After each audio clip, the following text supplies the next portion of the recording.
sorry, that was loud. Let me turn it down.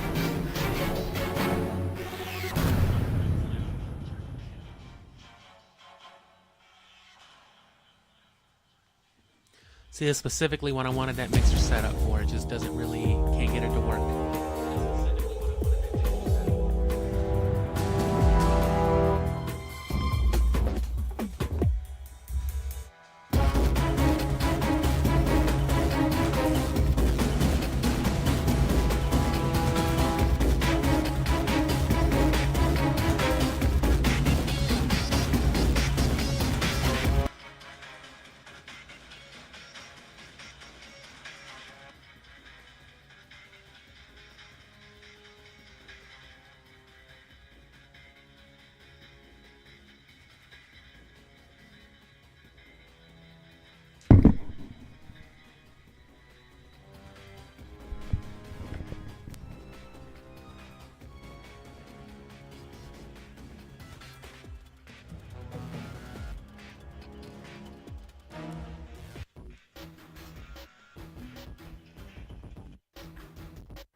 Forgot I had my capture card streaming too.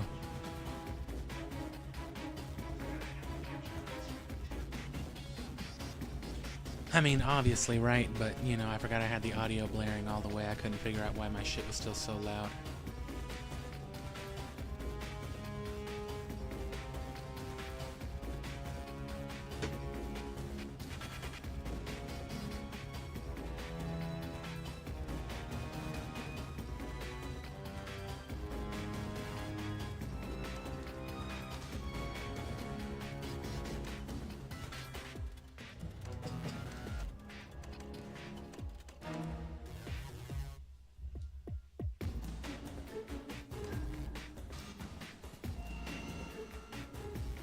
La Casa Negra.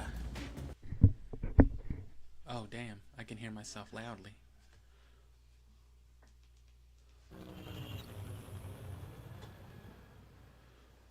Anyway, happy not so new year yet. As a matter of fact, we're pretty much at the opposite right now. This is about as old as a year can get. We've learned that Henrik Van Cleef, an illegal arms dealer, is also an active Omega-19 agent. Van Cleef is brokering deals to raise millions of dollars for their cause. One of our agents infiltrated Van Cleef's inner circle. Man, the audio's way better like this, replaying a game especially. As protection against his Omega-19 superiors that details all their criminal and terrorist activities. We want this information. We want the Omega strain. Fucking play the Omega strain, you bitch. La Casa Negra, where he's laying low. We've confirmed that the book is inside the villa. But where exactly? Well, we just don't know. This is where you come in, Nikki. Infiltrate. This is where you come in, Nikki. I know. Didn't we already did this, don't you know? Peter, your agent inside Van Cleef's organization. Peter. Lost him. Shit. I shot a man. Good to know you care about your agents. Hey, Peter. Just stick to your mission objective. Just shut the fuck up and get me that cocaine, Nikki.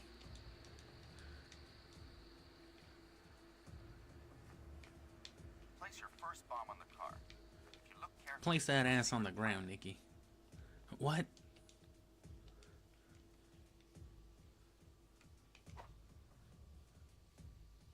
I see them.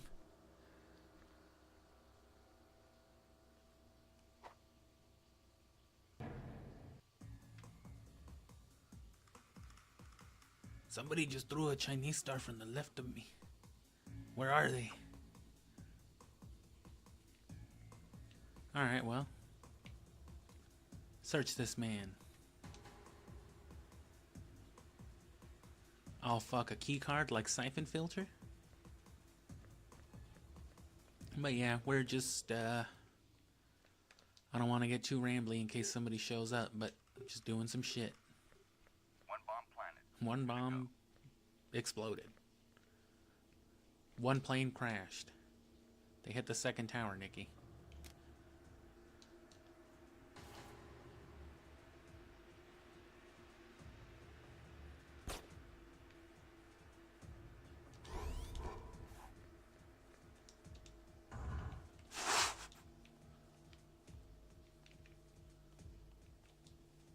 Bro, the Rogue Ops speedrun is incredible. Whoa, hold it. That floor's protected by a sensor laser. Whoa, whoa, hey, whatever happened there? If that key card you picked up will shut it off. Go ahead and... Go ahead.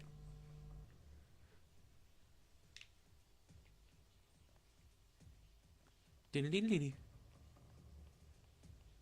Oh, what happened to the lasers? I thought you said.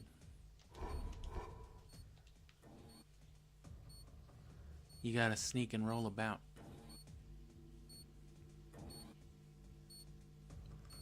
But yeah, a little same old blurb for this game. Basically just ripping off the whole espionage thing happening at the time that all these games were popular.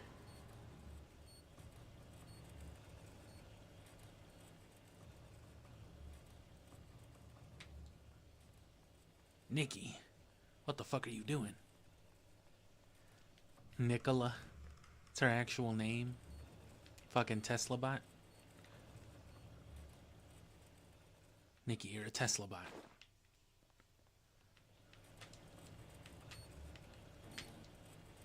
Oh. Swooped it. It's no good, Nikki. You wasted time. You need a second key card, I'm pretty sure.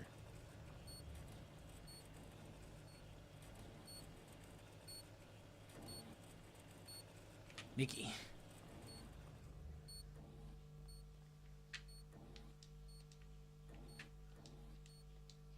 What happened? Nikki, you need a second key card. It wasn't gonna be that easy.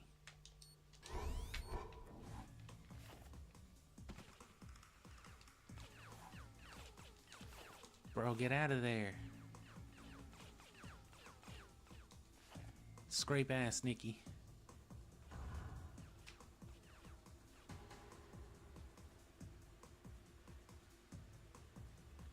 Nikki Bobbin vibes?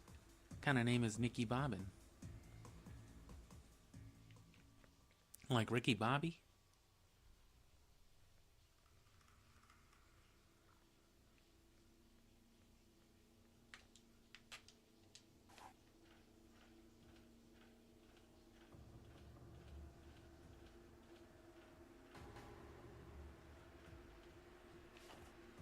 Can I just select missions?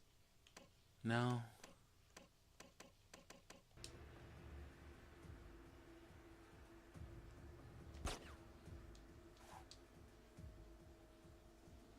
Hit him with the fucking FU.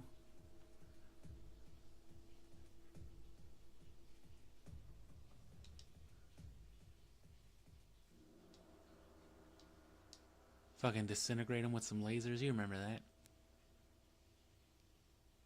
This game's chugging along.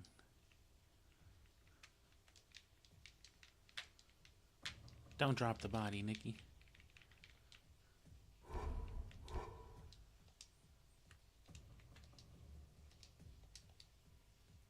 That's how you do it.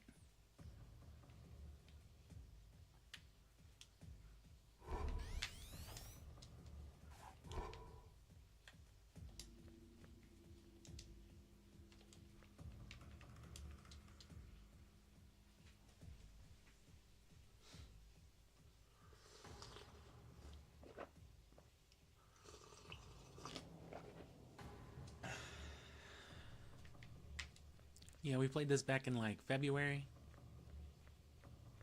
This last year.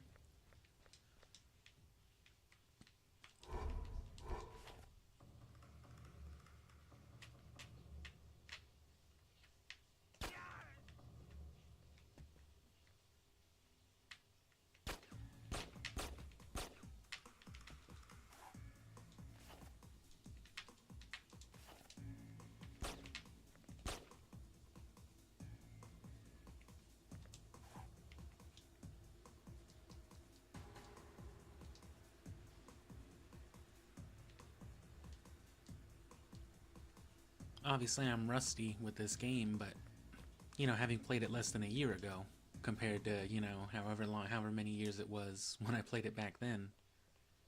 Oh, you gotta plant all the C4. Gabe, you have to go back. My dumbass was thinking I still had like another day to stream and get ready for like Siphon Filter and all that shit.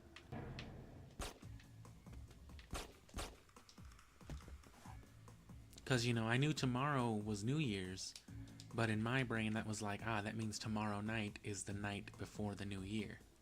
Like, no, you dumb fuck, it is the New Year. That means tonight is that night. Terrible, terrible consequences.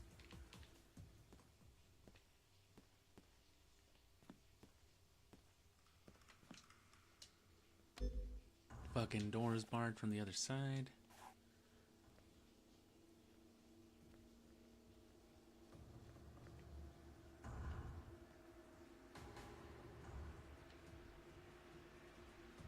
The fucking strafe percent.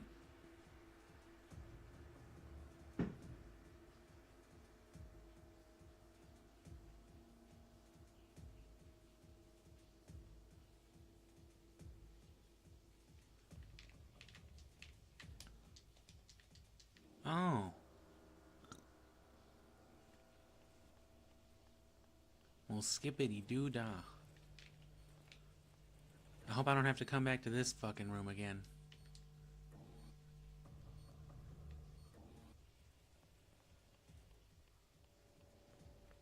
You've got to find Van Cleef before those charges detonate, or he'll run before you can follow him. And no Van Cleef, no book. Where is he now, Cody? He's in his study upstairs. I've tagged his position on your map. A pretty funky ambient soundtrack, though, as I recall.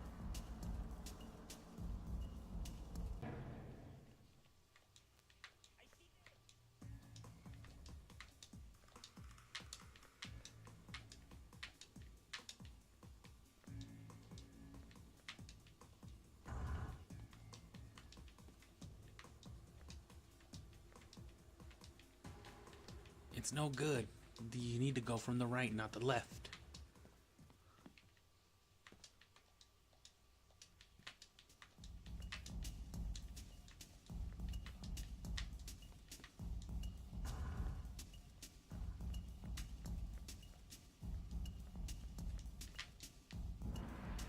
This dumb piece of shit.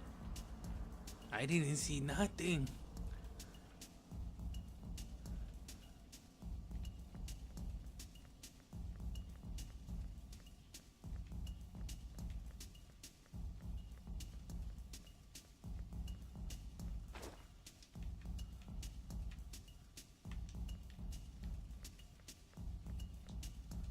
Oh fuck, I see them.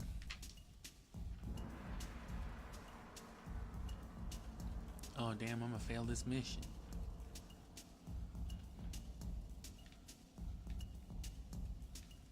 Van Cleef's here, Nikki. Inside his study. You have 11 seconds, Nikki. Hurry.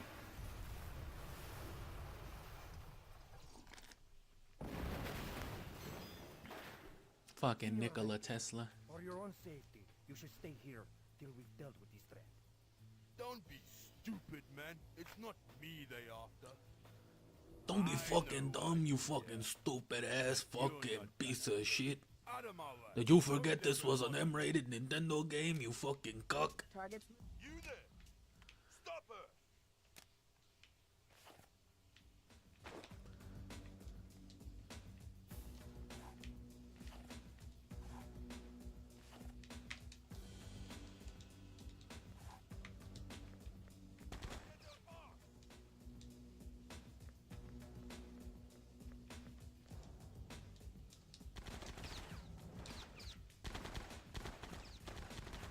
He couldn't have gotten here that fast, right? I mean, I cut him off. He went from the inside. I jumped off the building. There's no way he could have been faster than me.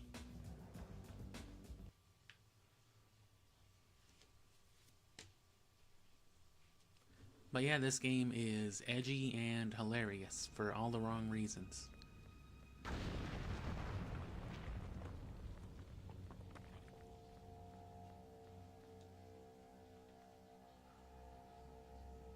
You'll never get out alive!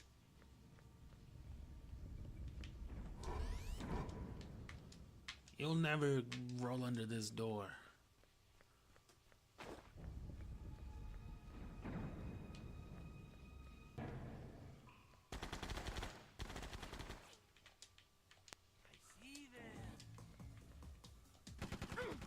I see them.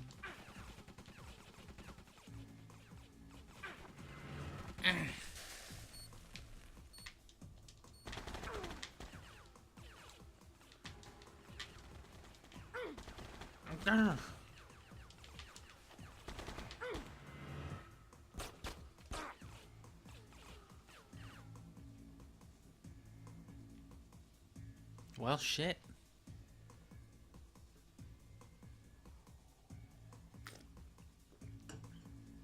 Let me smoke some weed. Be doing a lot of that.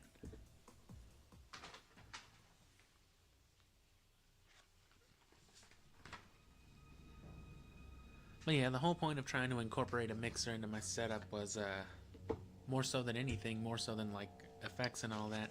I was trying to reroute audio so that I had control over my monitoring without affecting my, you know, my stream or my recordings.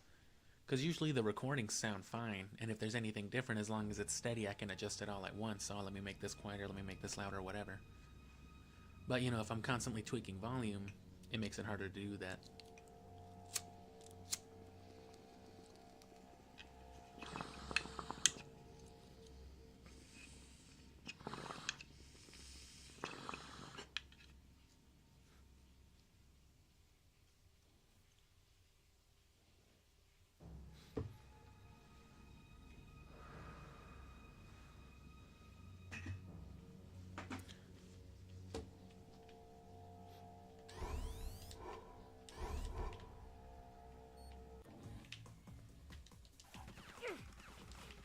Bro, I Nikki fucking Tesla'd that shit perfectly. What are you talking about?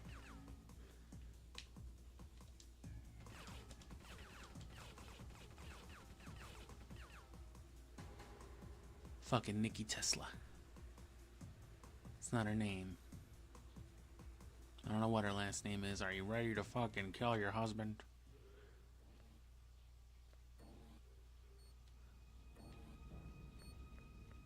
Why didn't I just do that?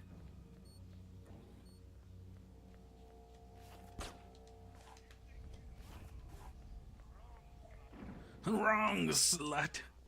Whoa, bro.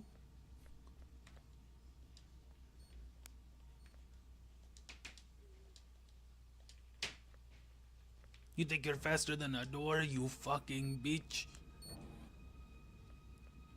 No way.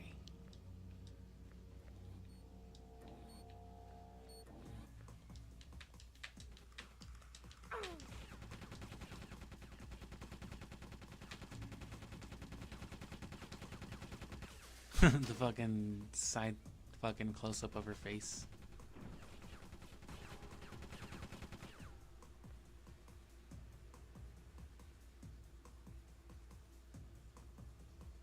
Nikki walking vibes. Alright, I can't see anymore.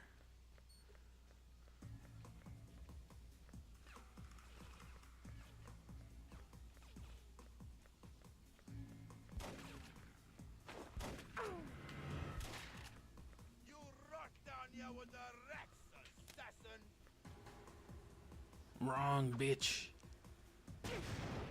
Damn, bro, I was so far away.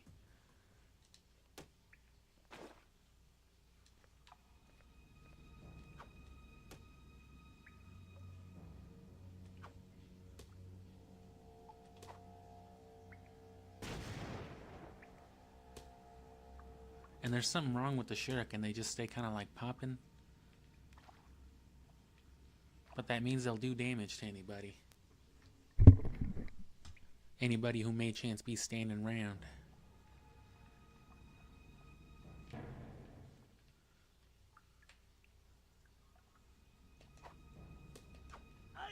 Ay! Ay, ay, ay! Ay, caramba!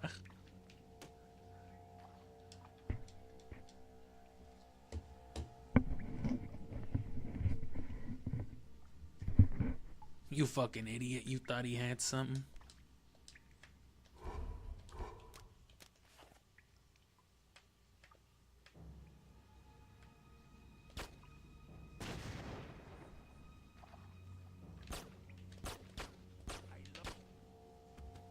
I lost contact. Gets shot. Headquarters, I didn't see anything. Huh?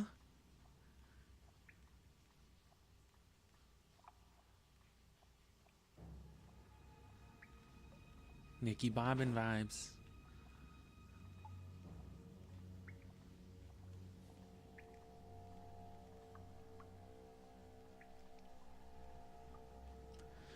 That also means the speedrun starts tomorrow. Proper. For sure.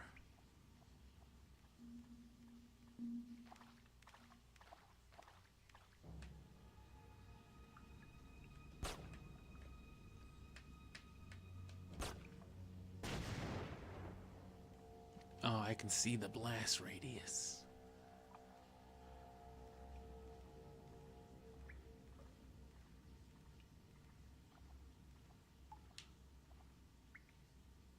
You won't leave here alive.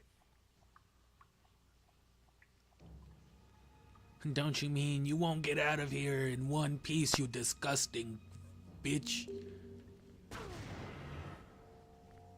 Come on, bro, use that M rating to its full power. No, but yeah, you're gonna get a lot of that. I guess they thought, like, if we make the protagonist female, we can say whatever we want. This was also that, you know, day and age, though. This was like fucking 2003. Lord.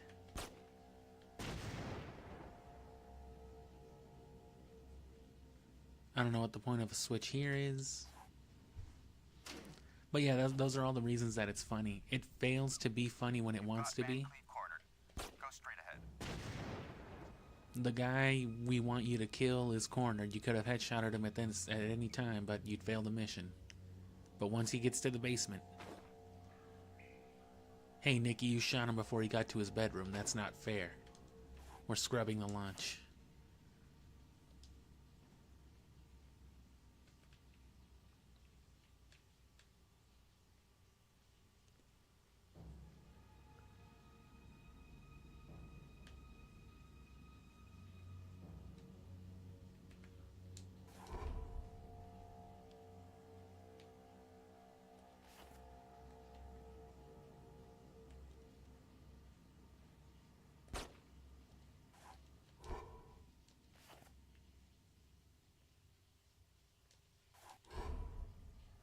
I've got you now, whore.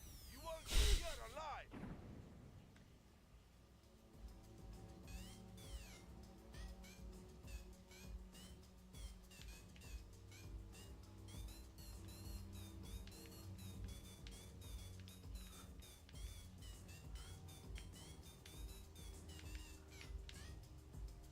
How's that?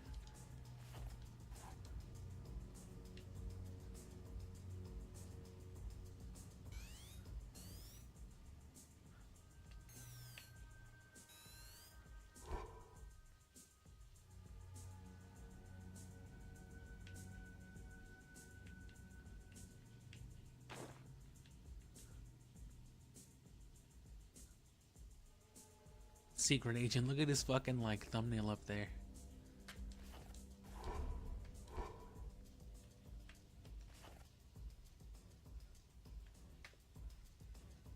Hit him with that siphon filter.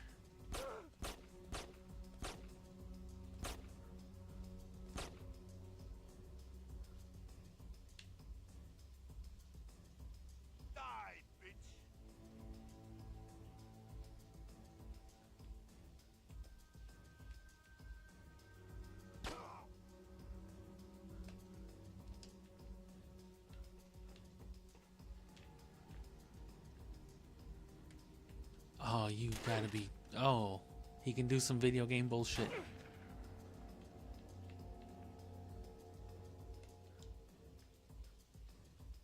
I thought I had him. This might be one of the most powerful video game bosses ever. Just because he can do some video game bullshit back at you. That's right, I use that shit manually.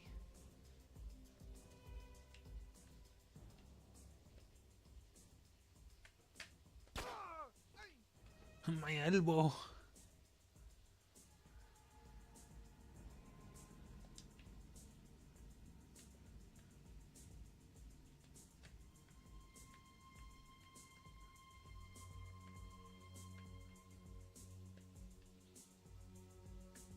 Shoot his ear off.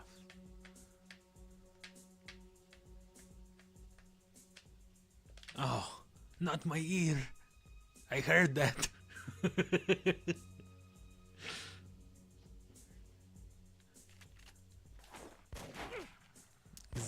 He fucked up the interact.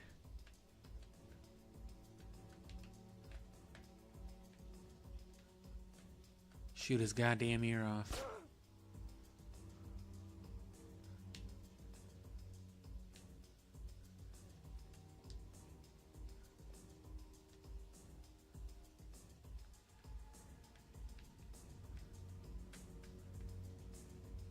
Shoot him in the fucking left nut. No!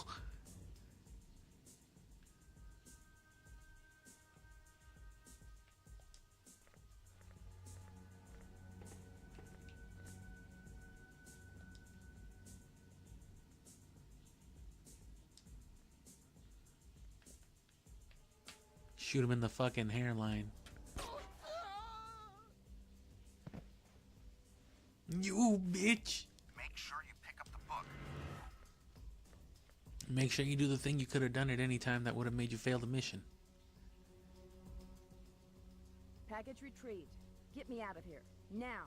Extraction team, inbound. Wait, Cody. Nikki, is the target eliminated? Peter, I don't have time for this. Answer me. Is the target eliminated? Yes.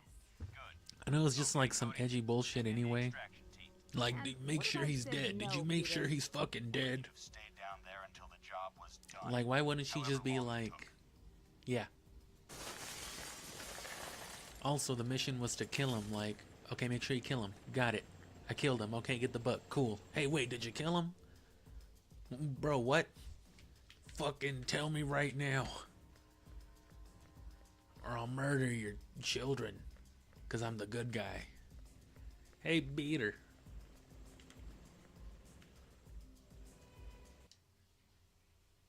Just straight to the next mission.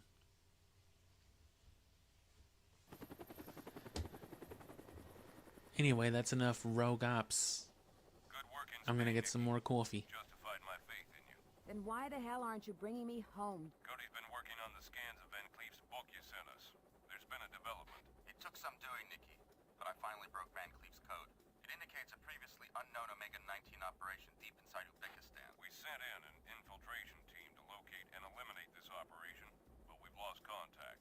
The team's failed to make their last two radio checks. The Uzbek government refuses to help unless a demand is met. They want us to return a statue stolen by the British Empire in the last century. Nikki, the Tamerlane statue is one of the greatest art treasures of Central Asia, and the Uzbeks have long demanded its return. It's a matter of honor for their new republic. They'd give anything to get their hands on it. Then give it to them. If it were that simple, we would have done it already. Credit us with some intelligence, Nicola. The statue's owned by a private museum in England, the Forsyth, and they're not about to give it away. So this explains the detour, Peter. You want me to take it. Your objective is to steal the Tamerlane statue and replace it with a fake that a contact will give you before you infiltrate the museum. He'll also give you a retina scanner. That'll help you bypass some of their security systems. You can't be discovered, Nikki. If you are, I'll scrub the mission and pull you out regardless if you have the statue or not. Clear? As crystal. Sounds like a walk in the park. Fucking R.I.P. Jonah. Just remember, Nikki, extreme caution is called for. You got it. I'll make sure nobody hears a thing. Your lack of caution has betrayed our presence here. I'm scrubbing this mission. Nobody knew. Nobody knew.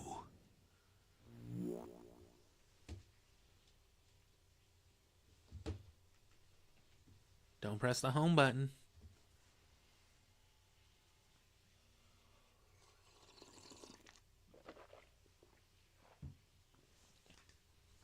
So you get that no signal thing whenever, obviously, there's no signal going into your capture card. But the reason it does that when you return to the home menu is because it plays GameCube games in the Wii mode. Because the Wii U can't play GameCube games, but the Wii could. And since it's built in, you know, it's got to switch to that mode, though. I want to stick with things that I've already played, but I mean, you know, here's some things that we're going to play at some point. We played some Marvel Nemesis on Halloween, 007. Here's all this other shit. The fucking Midway Arcade. We could laugh at some more FMV.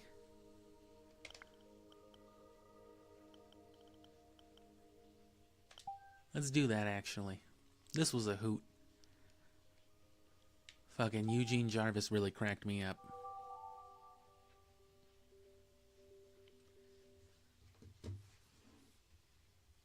I once skinned a man alive in my basement because I wanted to hear what it sounded like for the soundboard of this new arcade game for Mortal Kombat. The company paid for it. It was incredible. I've never had a job like this. Tubin, Clax, Super Sprint. Fucking Tubin, this is my dad.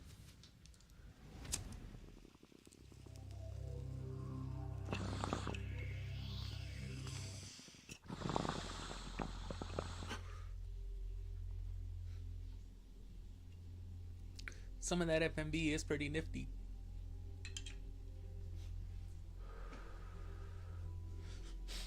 You know, it's insight.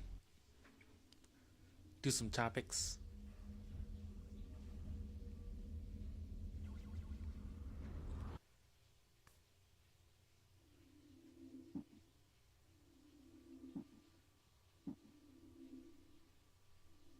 Was this Defender 2? So Gauntlet.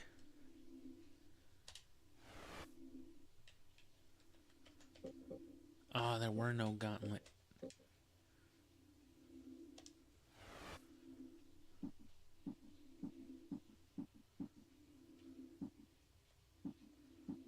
Fucking Joust. What else was fun, though?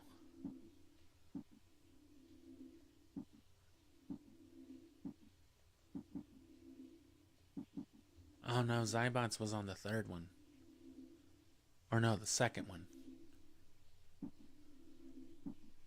Fucking Splat.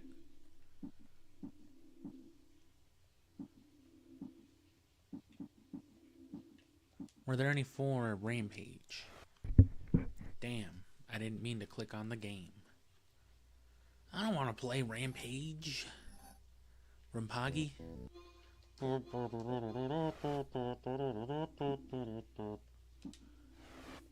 want to make fun of it. My contribution was this. I did 100% of the software. My contribution was crack. I brought crack to the meetings. I kept us up all night. We did this shit in 4 hours, believe it or not. As a matter of fact, you fucking better believe it. Scrolling a background, using background animation as abilities. They came up with the original idea, and then we got together on stuff, and we went from a 2-player monster breaking up the world to 3. It was a lot of it was to do with we were going to make you the biggest, baddest character on the screen and have all the good guys. This shit's gonna give you the fucking biggest, the hardest fucking boner you've ever had in your life. Letting you do the destruction, and you be the bad guy. I feel like you just huffed a horse's hoof. God damn it, I accidentally hit B and then I accidentally hit A. It's all this fucking Xboxing, man.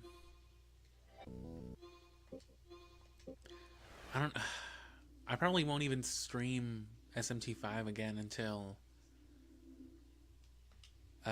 February, matter of fact. I might, and speaking of, because it's going to be so long and I really don't want to review 40 hours of gameplay footage for the abridgment, I'm just going to stream it. And it'll be kind of, I'm going to cheap out and have it be like a sort of thing, like a callback. That's what I'm going to call it, at least. Because, you know, The first SMT5 upload, which was the first thing uploaded to the channel, was basically that. It was just raw and unedited. And then again, you know, through the power and through the magic of editing, if I want to give you some content with that, a clip comp or whatever, I can just find like the legitimate, funny, notable stuff. At least as far as I'm concerned. That's why I need community input. Rampage was one of these things that broke a lot of ground. My dad in a used lot to of just different fuck up the ways. house in a blind We had managed rage. to squeeze an extra player He on would the call it cabinet, and that Rampage led the Hour. game It was to terrifying. the distinction of being the highest But that's where I earning got the game. idea from.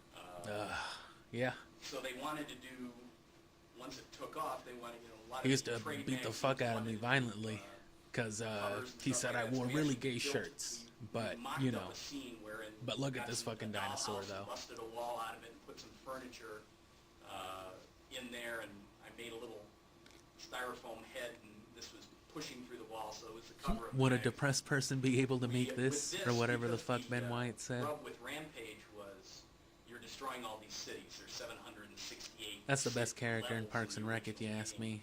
And like 125 I love Ron cities. Swanson and We Andy actually, and all that stuff, but unbeknownst to management, fucking Ben White just gets me sent out every time. press releases to all the cities all over the world, telling them that their town was about to be destroyed by 3 giant creatures.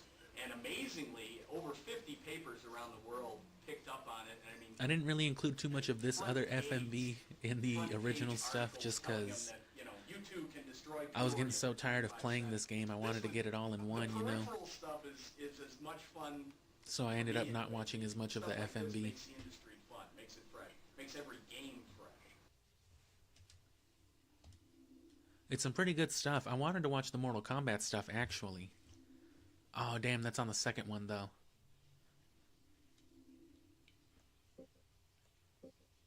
Let's go back to the fucking Pleasure Dome, though.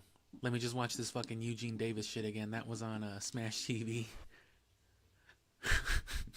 God damn.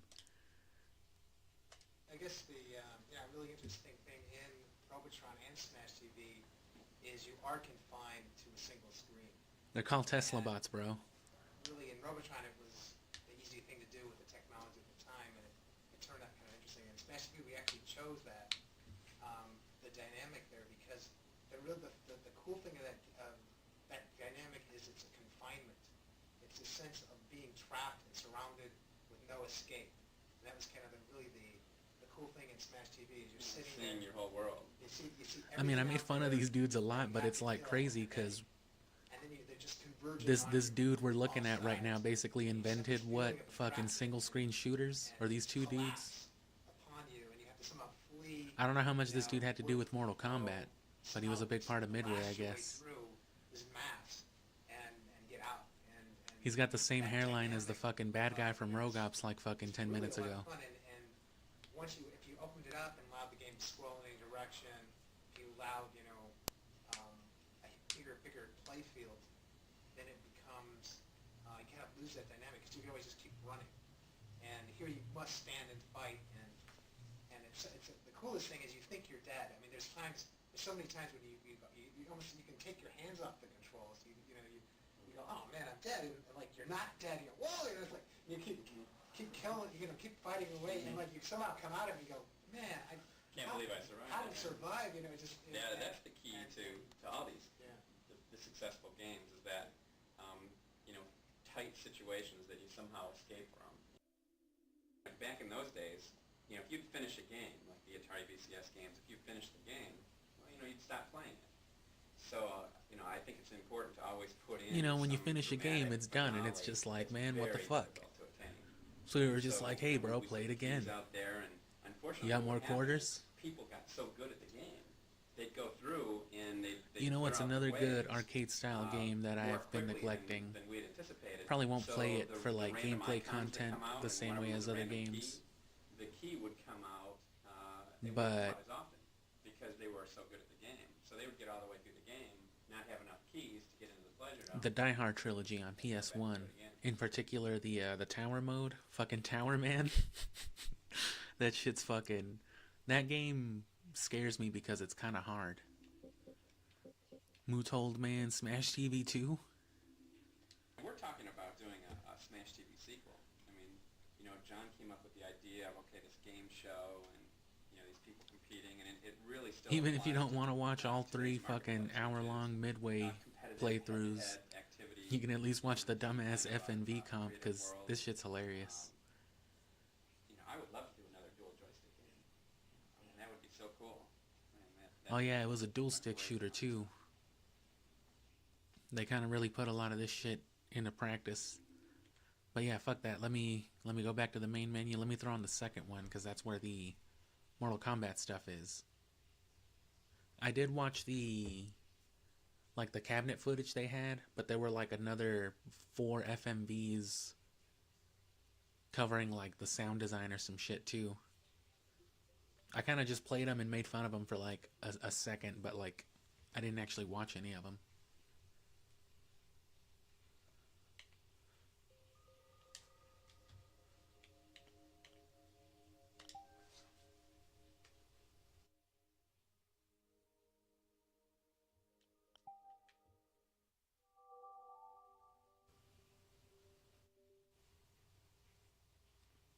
It's worth having some kind of classic controller or something for the Wii remote if you're going to do any kind of Wii U modding or stuff like this.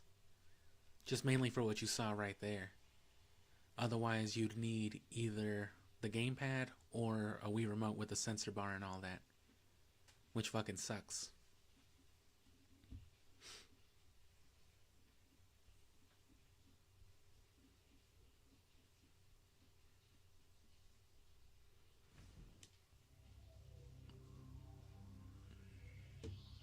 I'm gonna let this intro play while I get some more coffee.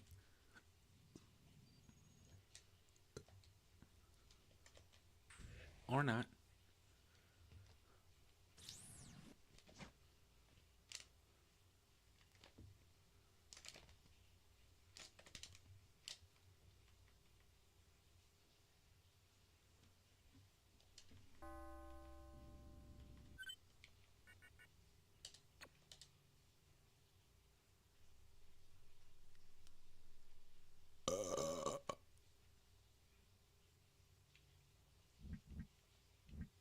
This game was fun. This is probably the single funnest game on out of the 3 Midway collections. I guess unless you really like Mortal Kombat.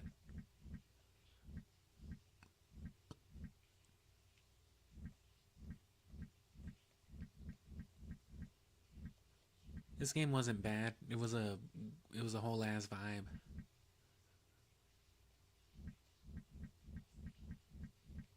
You might have played some of these. If you're a millennial, you might have.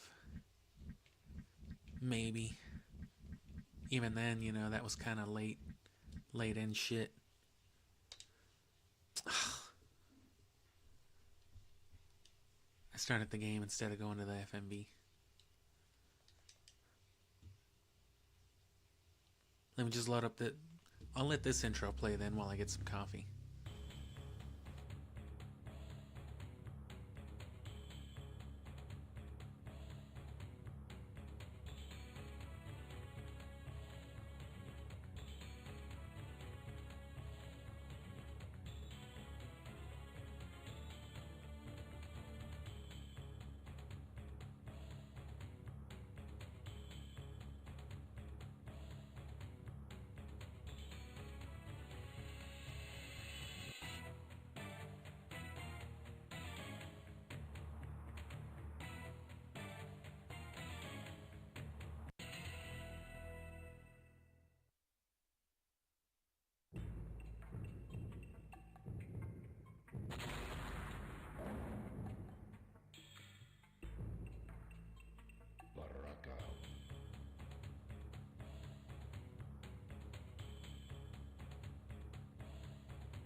Oh, yeah, I was about to say, if it plays Katana next, then it plays the exact same sequence each time.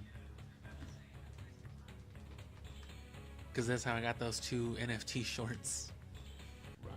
Apparently, if you title your videos anything with FMT, you'll get a bunch of bots telling you some weird ass shit. Like, how, wow, thanks for the explanation. Do you want to trade 12 duck points for my Figgleworth cash? Like, what? The fuck are you talking about, man? That said, what the fuck am I talking about half the time, right? Okay, bonus. This is pretty cool stuff, too. Is this an NFT?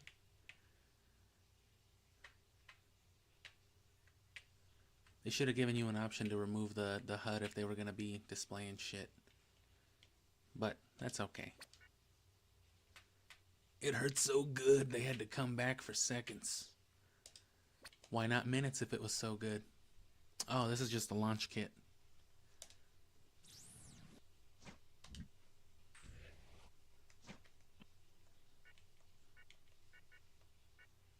So yeah, these are like the only things I saw, because it was like cabinet footage and shit.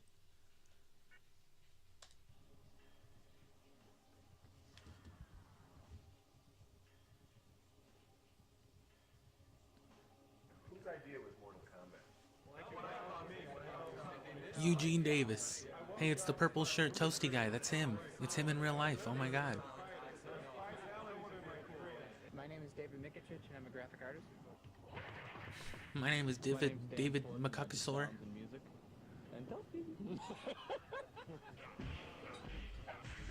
My name is Ed Boone. I'm co-designer and programmer. Ed Boone's the biggest name from it. And do backgrounds and special effects. He's like a gentle meme in like the Mortal Kombat community. John Tobias, I forget why. Co-designer and lead artist. John Tobias, I think, is a bigger name too, out of the group. And I'm a video artist. The one guy isn't as actually famous by name. His face is just the most famous. The fucking toasty guy, because I mean he's the toasty guy, so obviously he's gonna be the more recognizable one. He even wore the fucking shirt for the video. But yeah, obviously they're the most important ones because they talked first too. And they're the names you might recognize, Ed Boone and John Tobias. Easy to come up with the ideas, you know. Anybody can come up with ideas for games and stuff. Neither of which are the purple shirt toasty guy. Convert something from an idea in your head into reality, into something that is a sellable product. That's where the challenge is. This is sort of the very first concept of the story. This guy here eventually became Shang's son. The mystique and all that whole feeling of it was really the foundation of that was really what John Tobias kind of envisioned. One thing Mortal Kombat does for all of us is it puts you in a mood or puts you in a setting where you sort of... You know, this game makes you feel some type of way. You want to beat the fuck out of somebody, you know what I mean? That are surreal. That's what people have always told me because of my mustache. On an earthly environment. Look at that claymation ass man. Type of setting. In part 2, we knew that we were going to send our characters to sort of a different world, and so the door was completely open for us to kind of interpret that in any way. The only Mortal Kombat I really fucked with a lot was Deception, which I'll play that eventually. I plan to, you know, stream like Arcade Fighters at some point during some month. I should be telling you this, but I'm going to show you a move. Okay, listen. Go back, forward, back, and then down, and then push the run button. If you do that really fast, I'll be your friend forever. The button and joystick combinations were the expected. You know, everybody would start looking for them immediately, and that's when I believe Ed came up with this whole. You know, when you put buttons on a giant machine, people will press them, especially when things happen on a screen. You know what I mean? So we were like, hey, fuck it. Try different combinations of those 6. There's a million possible combinations. To see what figuring out combos on an arcade machine is some grueling shit. Not having like a set list to tell you exactly how to do some shit. And then there's just having to put in a quarter and be like, all right, well, let's see if this does something. stop motion animation stuff for part 2, and he did some backgrounds in part 3. He worked on backgrounds along with Tony Goski. Tony's probably one of the most respected artists in this department. He's probably, probably one of the best artists in Damn, bro, in the look at that industry. equipment. And he conceptualizes backgrounds as well. The Soul Chamber. And this I wish it still had some kind of VHS player. That's the only thing I'm missing. Never ceases to amaze us. Steve Baran worked on more. We take for granted how easy things like modern consoles and PCs make it to convert things like, That sounds violent. DVDs up to digital. Gets a reaction. Dave Mikicic, he's like our resident 3D expert. He kind of got everybody up to speed. VHS is a little harder to do, but it's easy to do with an upscaler. Faster than anybody in the world. It's important for Mortal Kombat fame. Dan shows you cool stuff every couple of days. He just comes in and you go, great, this is awesome. And he's a lot like Ed, where I just have this confidence that, he's going to go away and come back with something spectacular. That's the Johnny Cage Nut Crunch, I believe. Didn't someone make a candy bar, Johnny Cage Nut Crunch bar? John, Tobias, and some of the other guys from the Mortal Kombat team happened to just come up to me and, kind of poke on my arm and say, do you want to do That's a basically the character? type of haircut I got going on right now. I said, yeah, I'd love to have it. Mine's just way floofier. There's a lot of work done in the actual I'll get a camera eventually. characters and their costume. I've never asked John for a character that looks like something. He shows me something and says, what do you think of that? And I go, that's great. See, the inspiration, I think, for a lot of the characters comes from all over the place. I mean, they come from movies. Is that fucking I've seen Macaulay Culkin? When I was a kid. They come from books I've read. I mean, everybody gets inspiration from somewhere. I started out with NBA Jam as a cheerleader, and then I went to Revolution X as Mistress Helga, and they asked me to do Mortal Kombat. They needed a new Sonya. I said, sure, I'd love to do it. Pizza Man. When I was a character here, that sort of like funded me going to school because I wanted to be an artist like all my life. As with all the Mortal Kombat games, the characters are definitely the most interesting of any fighting game. Hey, get out of here, man. It's supposed to be... Between Sector and Raiden, who would win? Raiden would win. Sector's got it in advance. Raiden would win. Don't even try to... Oh fuck, they used a curse word. We're going to settle this outside, man. Come on. Good for it now, buddy. Honestly, that's some pretty cool shit they're doing right now.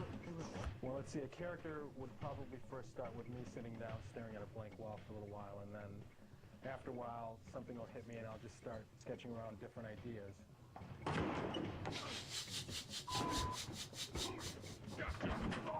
We went months and months not having names for these characters, and then we'd have these powwows. That wasn't that funny, but I was throw out names. drinking coffee and almost chuckled, which would have been bad. The name is a military prototype. And the other one is just like a security guard at a mall that didn't work out right. Fucking Mordecai.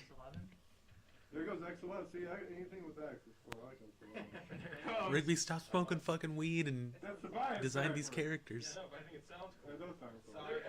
And then the fucking God of Time shows up.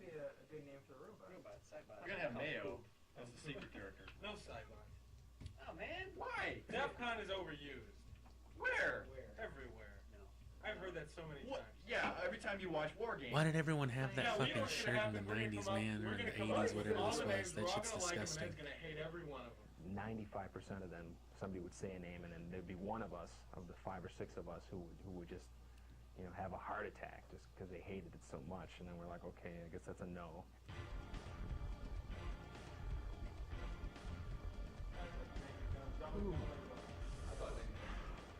That's good. When we started filming a character, we'd get into work probably roughly around 10 o'clock, and usually the whole filming process takes, all day. Oh, an average day of a 14-hour shoot. Quality gameplay, am I right? Let's see. Well, we came in. You don't get stuff like this with games anymore, though. Sometimes you do with special edition stuff, which isn't the worst thing. List of animations, kicks, punches, uppercuts, and then the special. I'm leaning back hard into physical media again. Buying things for my Xbox in particular, physical. I got that, the Starfall Steelbook edition and all that stuff. Hi, Raiden. And that's Hi, pretty Cypher. cool. Because it comes with that bonus content that lets you just fucking catch some vibes. You get the whole ass soundtrack, a bunch of artwork, and then just some cinematics, some animatics. 8 ways. As you see, a joystick goes 8 different ways. So if I was to do a front kick, I'd have to do it frontwards, backwards, sideways, and diagonal. It's cool for someone like me, especially who likes to throw on video game OSTs to do chores, clean the house and whatnot. Facing the right direction. And see, stuff like this is genuinely insightful. I like to make fun of this type of shit a lot, but here's the camera that takes in the signal. We run signals into our beta cam recorder, and we also run a signal here into our PC. And then on our PC here, we have one of our boards connected to that. And also, this is where we do the actual grabbing of frames to be digitized. You can kind of see our talent out there, and I'll really quickly grab some images of them. That's good, Tony. We're able to click through frame by frame, delete the frames we don't want. I don't even understand how people can do shit like this. As a matter of fact, you know what we should do? Is shove them. We should shove them. We should have done that from day one. Somebody just push them real hard. We're just gonna all right, now the next animation, just stand there.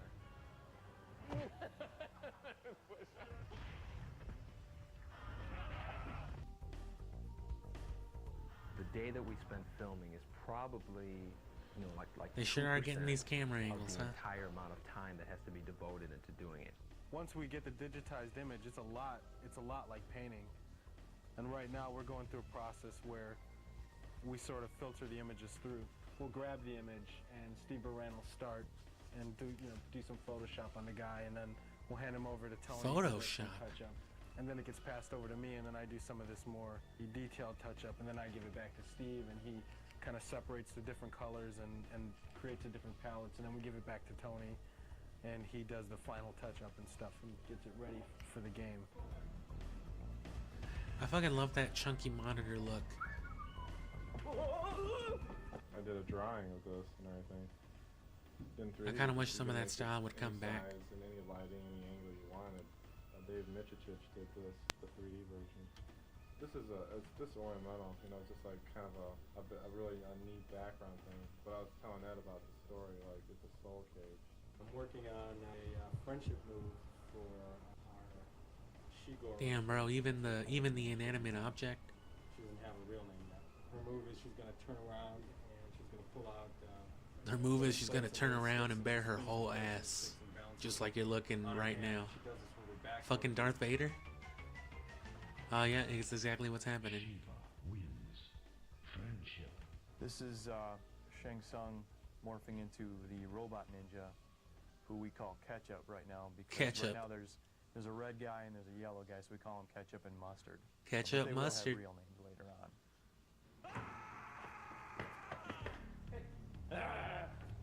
Damn, bro, that'd be a cool ass place to hang out.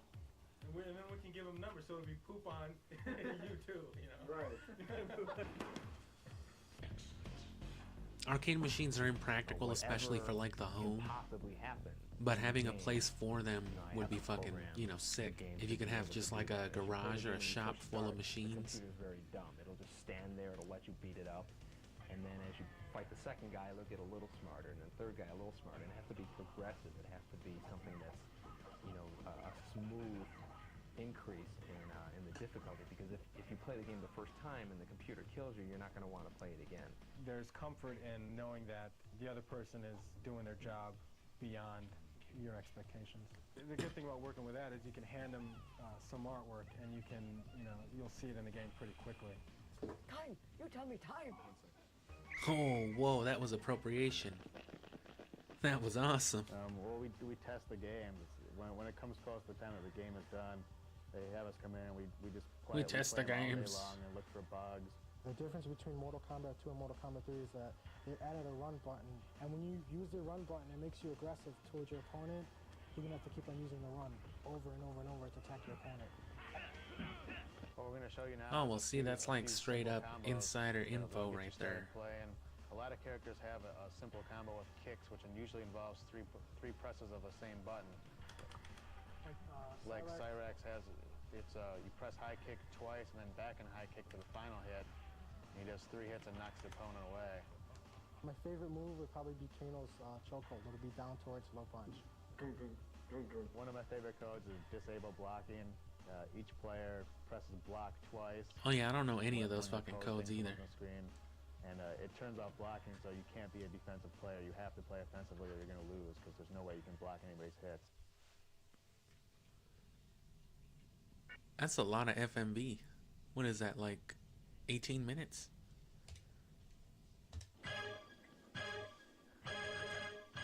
This is the sound area. This is where they make all the sounds for the games. You try to imagine the You trying to action fuck of with playing me? the game You think you and could fuck with me? I'm the what the toasty guy. music's I'm gonna purple do to, shirt like, get toasty you man. revved up.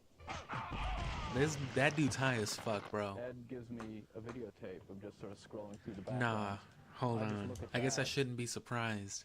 But fucking, he wasn't high in the other ones. They probably didn't let him, like, bro, just fucking don't come into work high just today, bro, for the fucking shoot. Like, alright, bro, but I'm gonna be high tomorrow. And he sure was. There's him the next day. Just look at the fucking glazed look This is where they make all in the this sounds man's for the soul through his You try to eyes. imagine Look at that shit. the action of playing the game and I know what a the dude that looks music's just gonna like do to, this. like, get you revved up. Ed gives me a videotape of just sort of scrolling through And the look right there, background. he's just fucking I just look at slouching, bro. that He's just fucking and, in there. Matter of try to get fact, some idea about this man the kind of inspired mood, me. the kind of setting Fucking we're Ed trying to Boon, whatever the fuck his name represent. is. Now this one in particular, I was thinking Tobias. this reminds me of Mortal Kombat 2. It's got that very dark outworld feel that looks like Goro with this green thing in his mouth. Yes, I do know martial arts.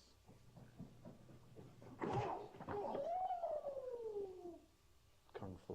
Yeah, I try to get a rhythm going and then fill it out with harmony. It evolved from your toast. That's Ed Boon, pitch down, a few semitones. So, I mean, in the movie, he's Scorpion. You'll see in the credits that Boone voices Scorpion. Feel the power of Shao Kahn. You know, Shao Kahn was played by Steve Ritchie, who is the king, as we all know him. Pinball designer. Flawless victory. Basically, everyone has a set of speech calls for attacking, punching, getting hit, getting hit in the face, getting hit in the body. Also, that's how they distinguish. We do the arcade version, which is the original one, and then after that's one's been out for about a year or so, and then they start converting it into the home platforms, that's where you get the Sega Genesis, the Super Nintendo, the PlayStation, and all that. Well, the Chicago guys send us the assembly source The code. PlayStation? Oh yeah, this is already like mid-90s then. Converted into C. Yeah, so drop shipped us all the original artwork that they did, all the finished artwork that went into the game and the file formats, and then it's up to us to rip it out and figure out what file format would be best to use on our PlayStation and convert It's it crazy down how and make it successful work. the PlayStation was even early on. That has a particular size. It of had to RAM be all hype and the because CD-ROM, early PlayStation fucking stinks. which is in the machine. So what you Most have of to do the is decide good what PlayStation chunks games were like of mid sound to late data life. have to come off of the CD-ROM. Most, into the RAM there of the are some machine like at one standouts, I point in the game. guess. The I couldn't give you any quality examples right now, but stereo 44.1 sound, just like you'll buy in any music store, CD shop. It's the same. because one of the most it was still amazing basically things I the think we same uh, found in the old game Super that Nintendo really Genesis ass brings back shit, to Shiva just on a was disc-based stop-motion console. puppet. What we You originally could get like was looking 3D at the polygon artwork, models, we but just most had of the no gameplay way, was and still you real see, like, flat. It was muscles still were like twitching, too it looks plain. like her face is changing. It just looked too real. One of the codes, if you on the briefcase screen, if you But then you got that push the third fucking symbol down one, you'll get a new exclusive PFX code. as time went on, you got like truly don't take 3D the word for what environments it and is. things like that, and that's when they started getting better.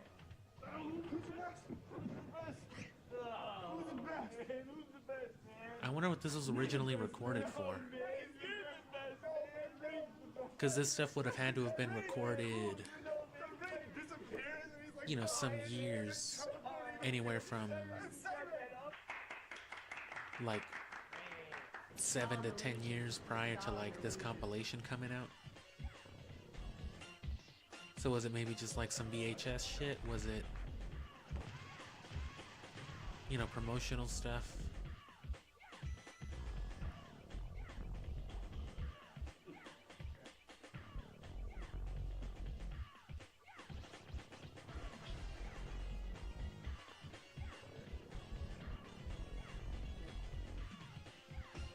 Some pretty funky ass music too. I'm gonna go ahead and make some more coffee as well. I mean, it's late, but people are gonna be popping fireworks and shooting guns and fucking screaming. So there won't be any early sleep had.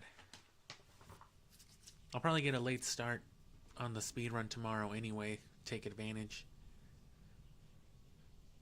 If I can get past the stronghold stuff, great. I'm not gonna allow myself any deaths though. Just because there's no reason why I should be dying. I can only really consistently speed run up to like level 6 or 7 anyway.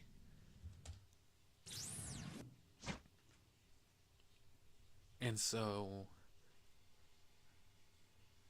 there's no reason I should be dying up to that point anyway. And if I can make it past that point, I'll see how good I can do on the bunker. Hopefully I don't die. I'll allow myself maybe a couple of deaths, but, you know. By that point, you know, that's already like a 20-something minute investment. But if I fuck up too much around there, then, you know, same old thing.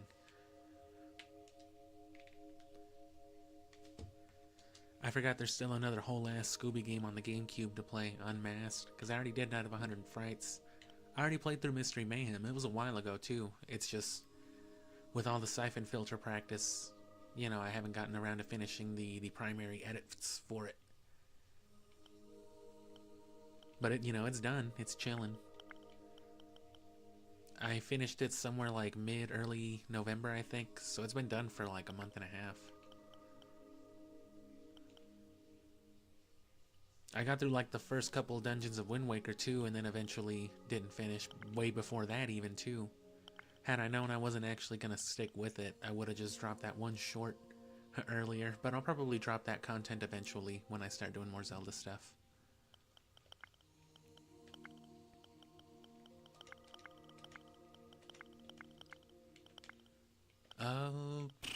What? Ah.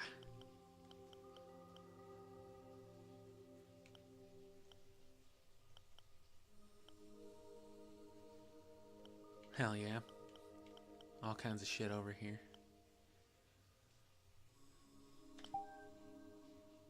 I suppose I could look for my chow, or look after my chow.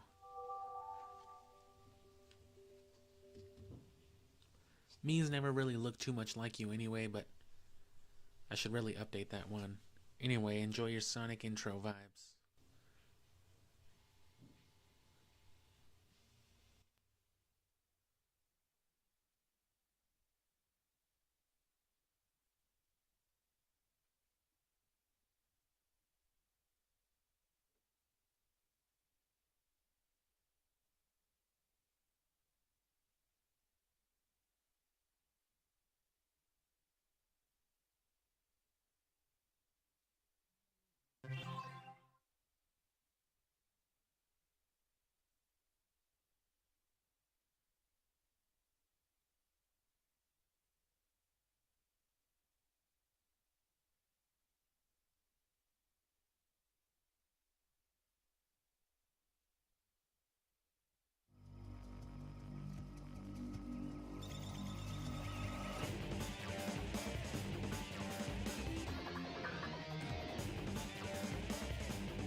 Let me show you my real power.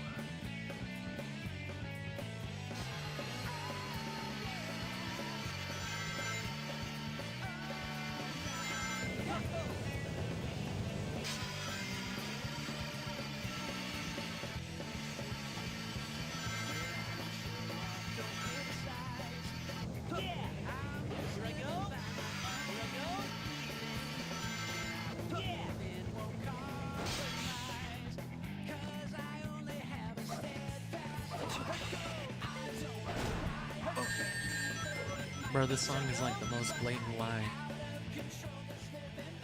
Talking about I don't show off or criticize, like that's all Sonic the Hedgehog ever fucking does. You're a bitch. I'm Sonic.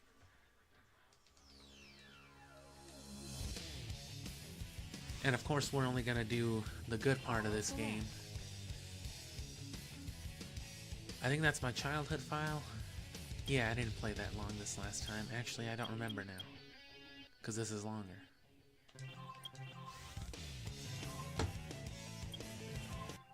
Chao Garden should be the same anyway.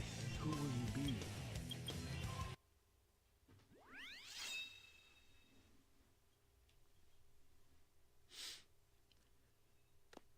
While we're here, I can shamelessly plug all my Chao content.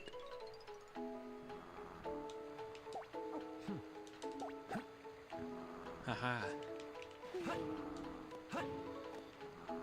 Because, you know, Sonic guides are always a thing. They've definitely kept my channel afloat while I haven't really been doing as much too. This is the only real decent Chao I have. Even then I haven't gone through the trouble of reincarnating it for like the perfect, you know, stat boost. Because every time you reincarnate, you know, you keep like 10% of your stat total, so I would be reborn at level 1.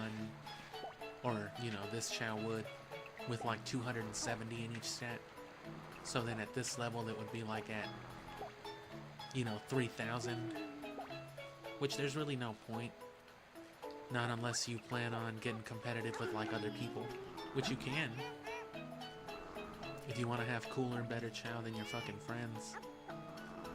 I just wanted a bunch of cool Chaos Chao. Where's my invisible one? These are always cool. These are the shiny Jewel Chao. Which, that's a Jewel Chao. That's a shiny Chao. You put them together, you get fucking this monstrosity for some reason.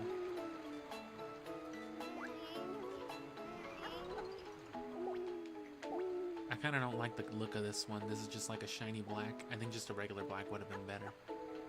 Which I have one somewhere, but the stats are nowhere near as good. It's not an S rank. These are all perfect S ranks, of course. As well.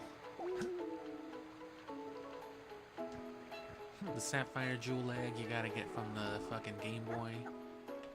Which, you know, I had to do a lot of file management to port my save file from my GameCube memory card back to here, back to there, every time I wanted to do anything with the GameCube. Or with the Game Boy, I mean. Yeah, here's the other one. And these are just some more regular ass Chao.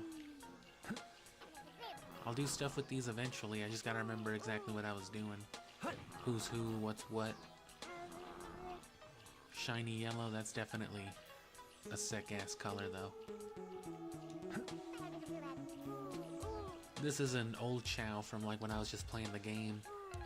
But he's an OG Chao, so I didn't murder him. I didn't throw him into the trash like all the other old Chao.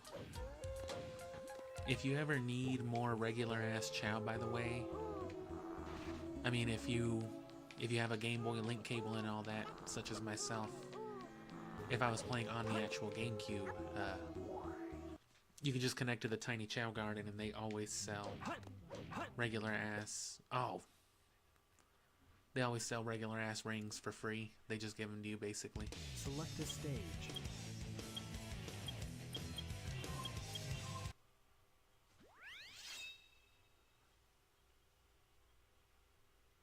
Icky escape. Gross.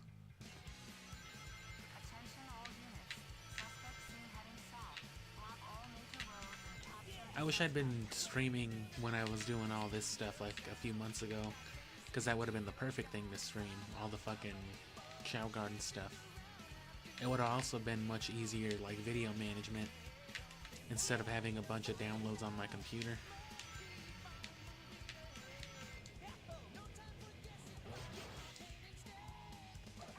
I'll eventually revisit the Chow Garden.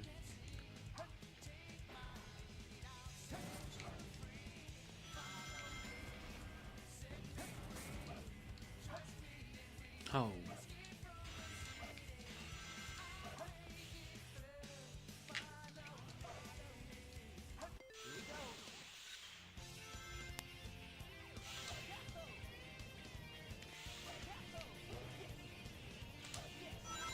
Yes.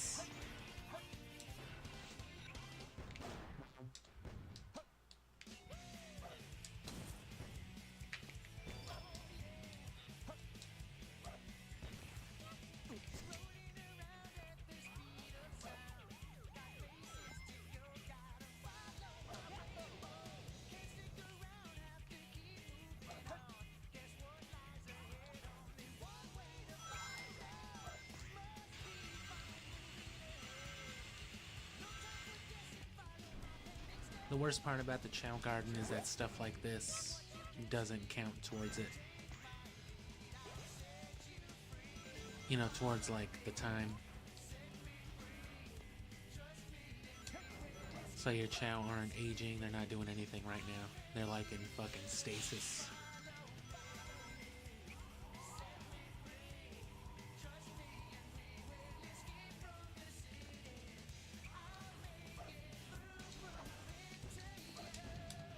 Fucking knights.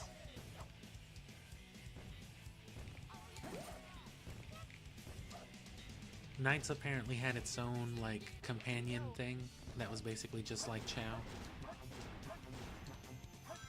Well, it predates Chow, actually. And Chow were initially built off that same system. I forgot what it was called. Artificial Life is what it was called.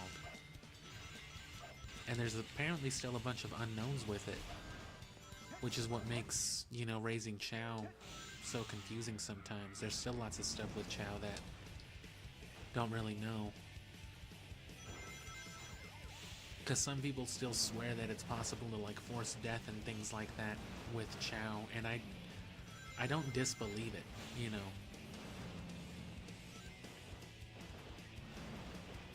And the thing is, with, like, you know, death and reincarnation and all that stuff, a lot of people would think that it would be a bad thing to, like, force your Chow to die, to kill your Chow, basically. Which, I mean, you know, like, morally, I guess, yeah. But as far as, like, you know, the Chow meta goes, let me keep an ear out for my coffee, too. I forgot I was heating up water.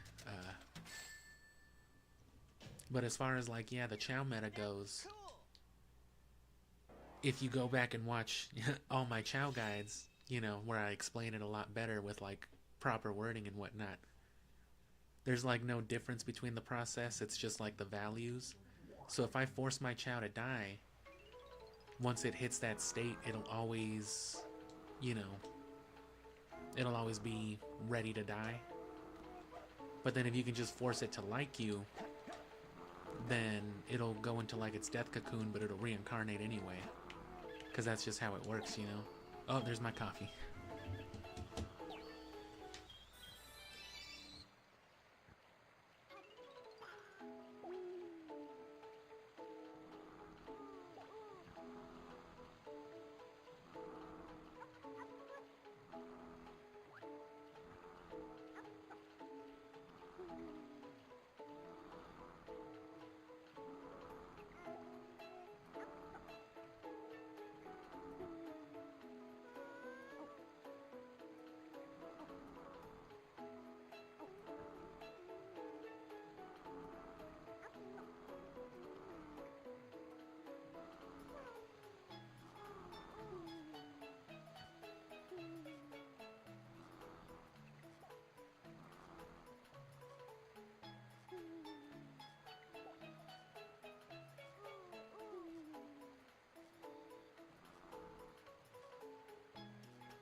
And yeah, Chaos Chow won't get any attributes from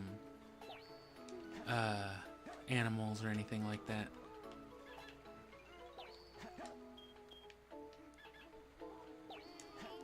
Although, if you are evolving a Chow and you have the little flame ball on it, not from it being a Chaos Chow or a Dark Chow like this one, but you can put that little flaming ball on any Chow. Holy shit.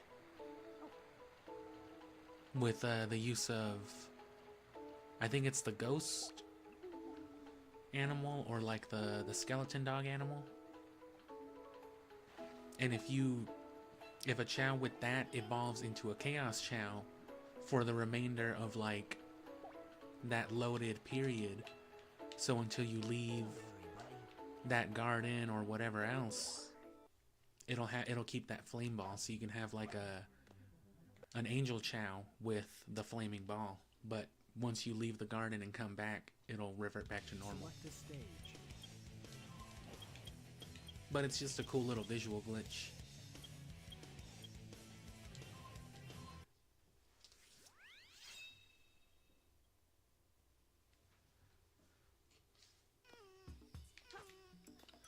And Sonic Adventure 2, you know, looks a lot crisper than what you're seeing on the stream, but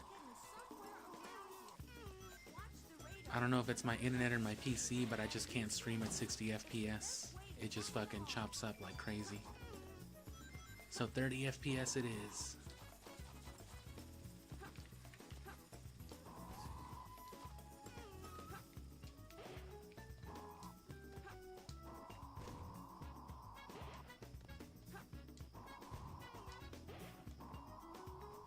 There's some kind of rare animal here.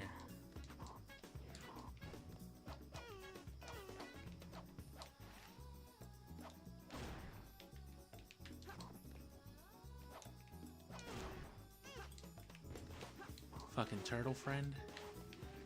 Imagine.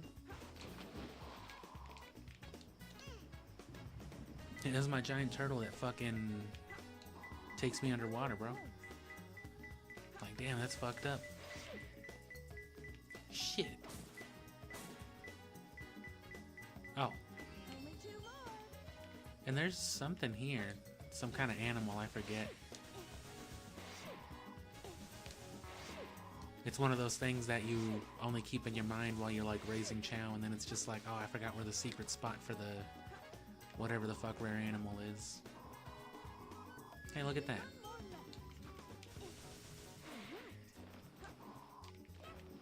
The otter's a pretty good one to get, and then there's something up here. I forget what like the legendary animal here is, or whatever you'd call it.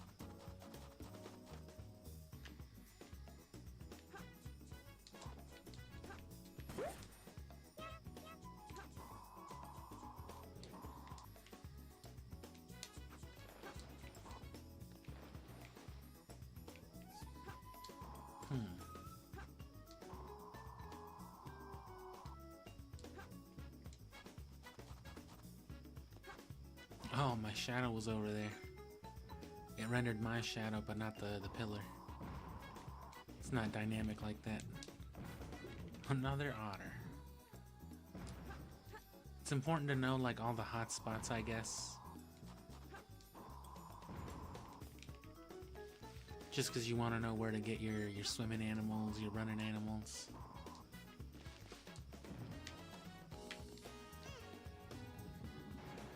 Where's the third box here?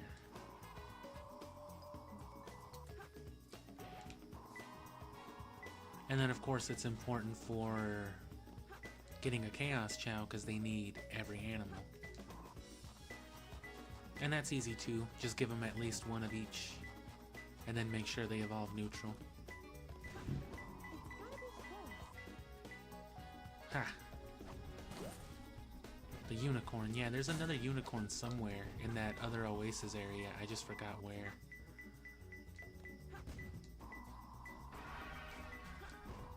And as for those overworld type ass ones, where was it? Oh. Yeah, as for the rare creatures just in the overworld, those will respawn once you reset.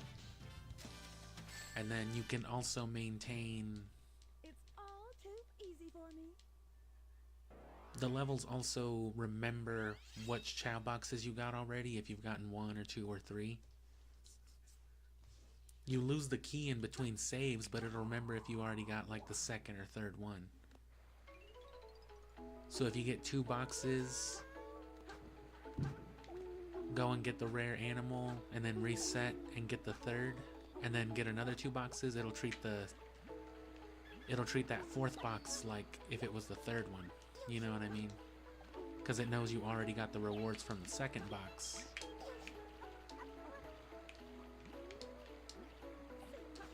So it'll treat it as though it was the 3rd one, you know, so it'll give you the rare animal for it. Which really only matters as far as the locations go. If there are 2 that are really quick to get, those are the 2 you want to get.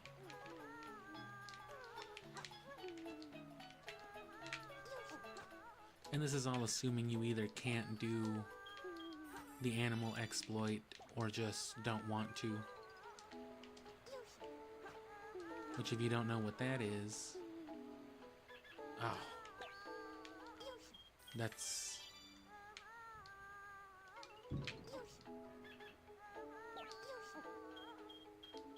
You don't really give it to them, you place it in front of them.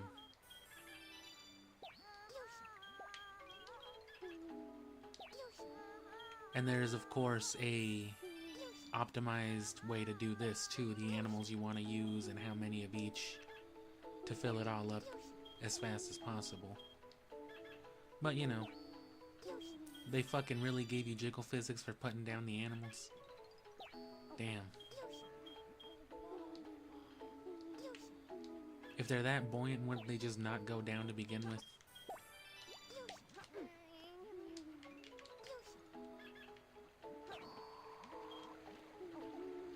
Oh man, it's almost the actual new year. Let me get the fuck out of here.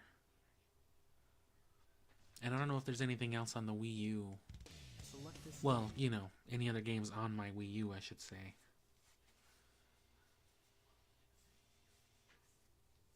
Well, there's Nightfire and stuff. I might do some Nightfire, actually. Let me go actually get some coffee now, too.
Use the helipad and take care of the body.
Damn, bro, you couldn't have given us an alternate intro cut roll?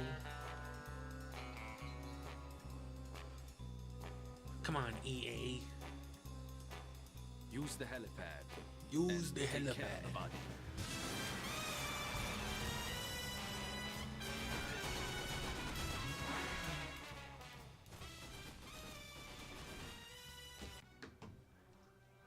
Alright, well, here's what I really wanted to catch some vibes on. Oh.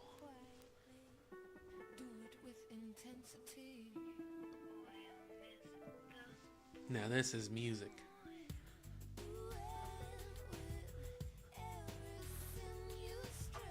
Undertale, more like underwear. That soundtrack stinks compared to this one.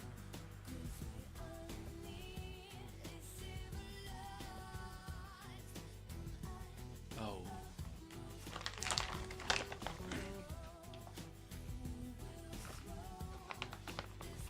I can hear my bag of weed crunching.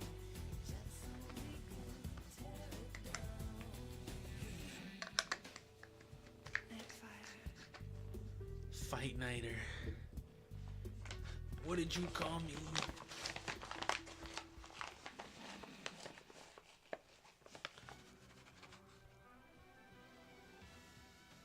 Oh fuck, bro. Siphon Filter Awareness Month starts soon. We got 15. We got 8 minutes, I mean. How'd I confuse those times? I don't know. We never checked out any multiplayer stuff.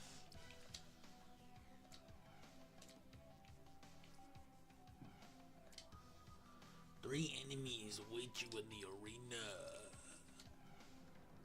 Well, if it's just arena, I'd rather just do that myself.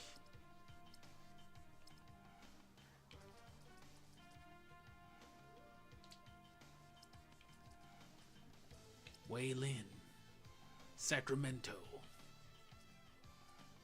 Jonah, Yakuza, Carl Winslow, Alfred,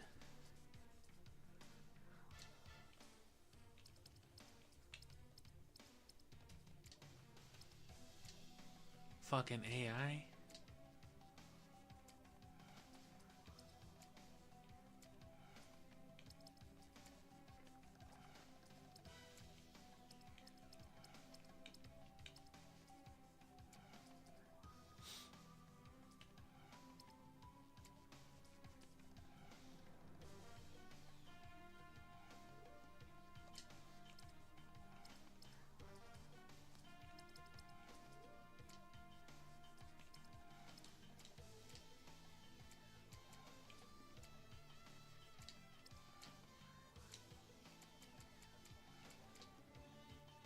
Alright. Make one of them just fucking dumb as fuck.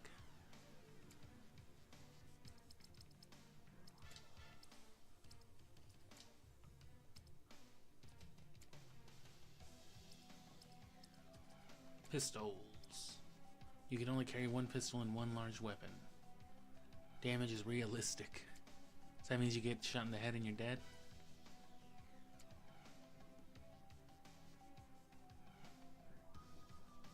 Location damage. Ah, okay.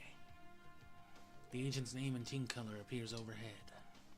Enviromods. Respawn. 4. Fixed gun emplacements. Off. No explosions. No grapples.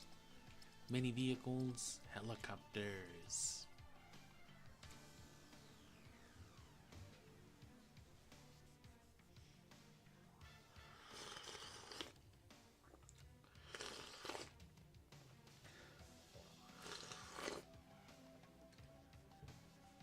Probably just run this for a little bit. Not, definitely not for as long as I've got it on there.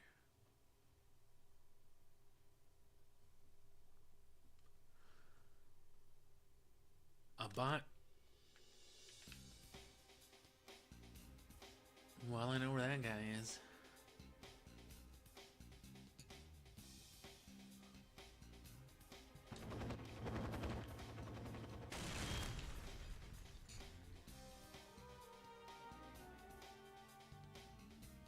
Well.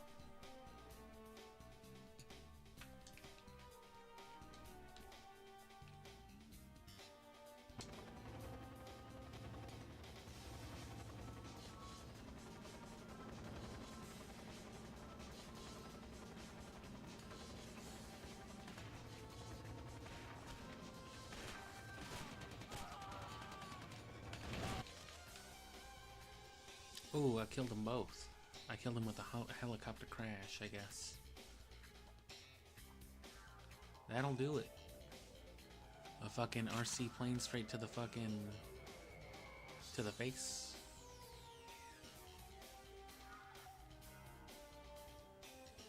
Now this is a map.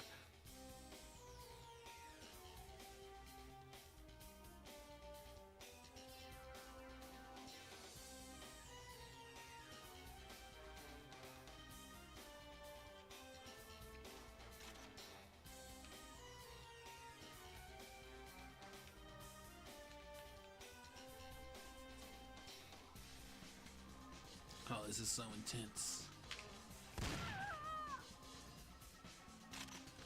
Shot her in the abdomen.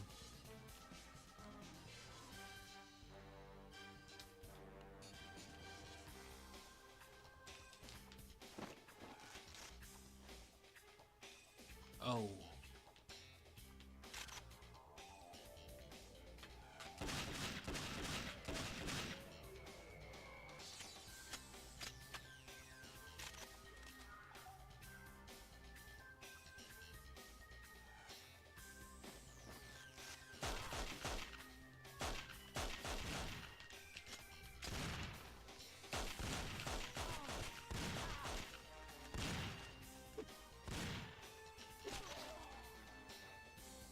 Give me that shit.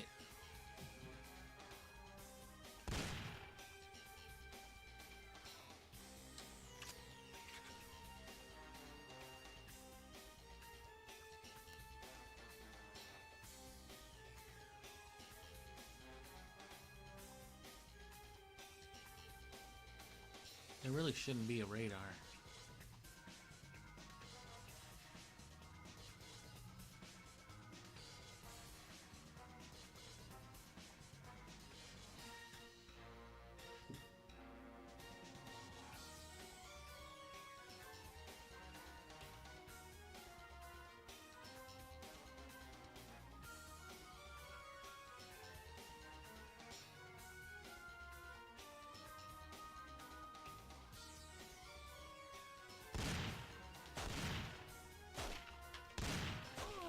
Oh.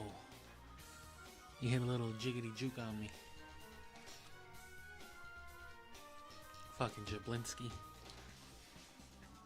I gotta smoke one after that.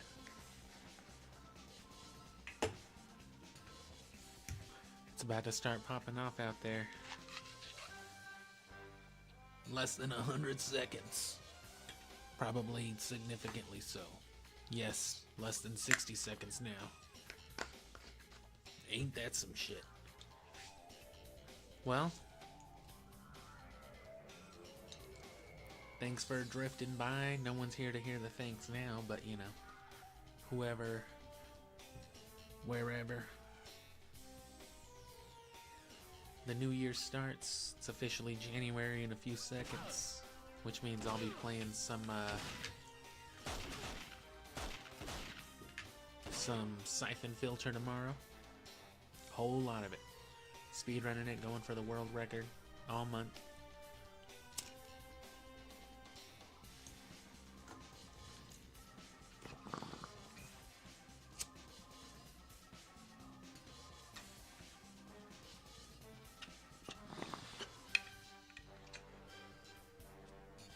And we just about reached that time.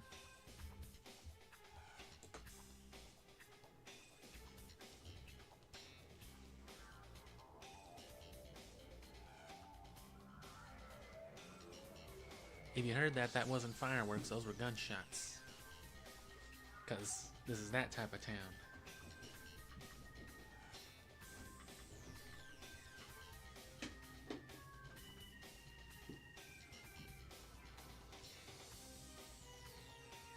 And no matter how many stray bullets go flying everywhere, people can't stop shooting their shit up in the air.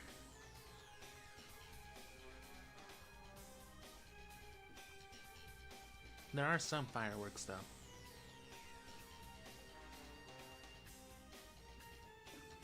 I was trying to smoke some of this skeech.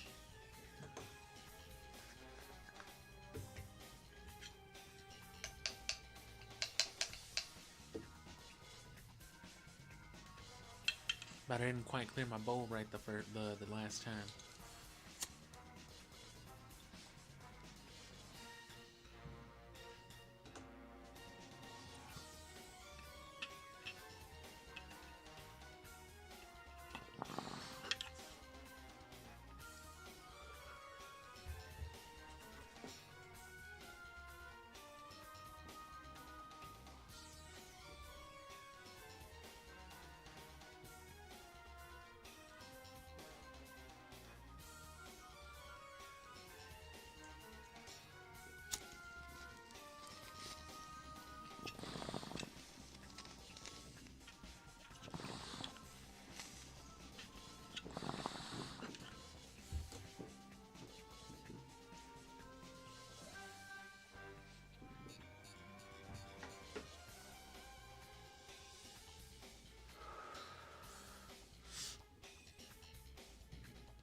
These guys are ignoring me.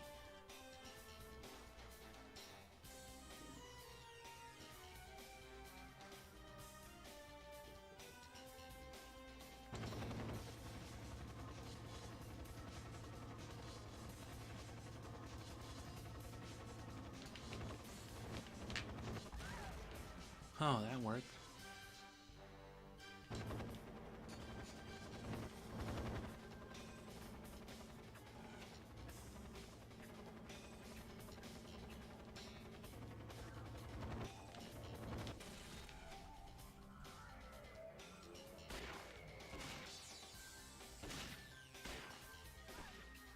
Well, someone died.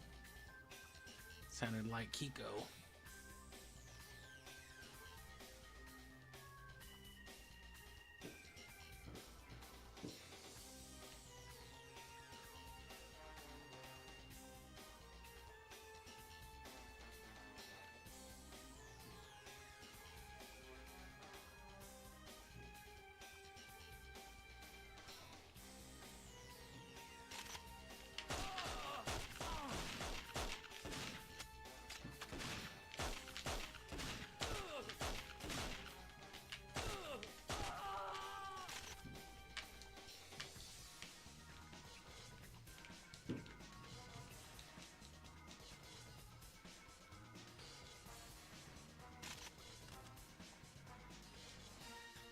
Oh.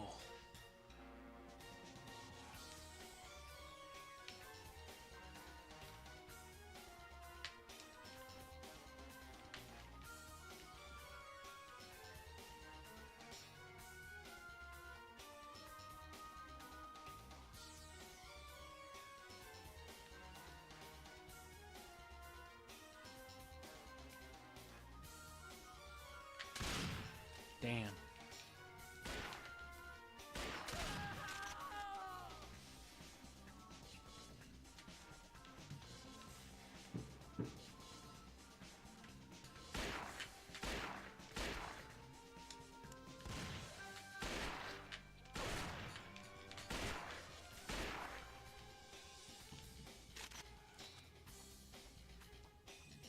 It's not a bad mode. Better with other people, of course, but it's sad that more games didn't get the online treatment with this stuff.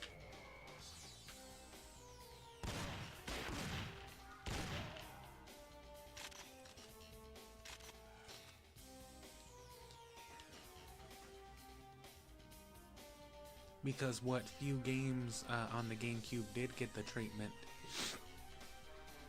it's still perfectly viable today. And since the systems behind it all, you know, work the same, even though they've been adapted from, you know, to be more modern between something like the GameCube and the Nintendo Wii U.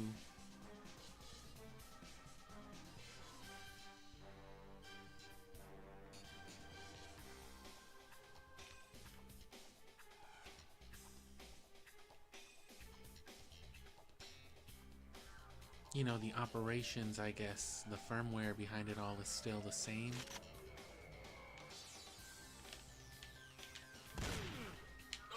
Oh.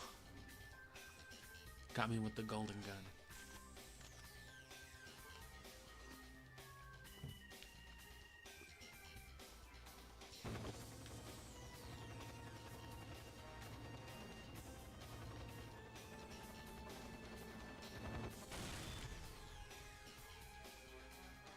And so what that effectively means is, you know, since the protocol is all the same, you know, connect to the internet, connect to this, connect to that,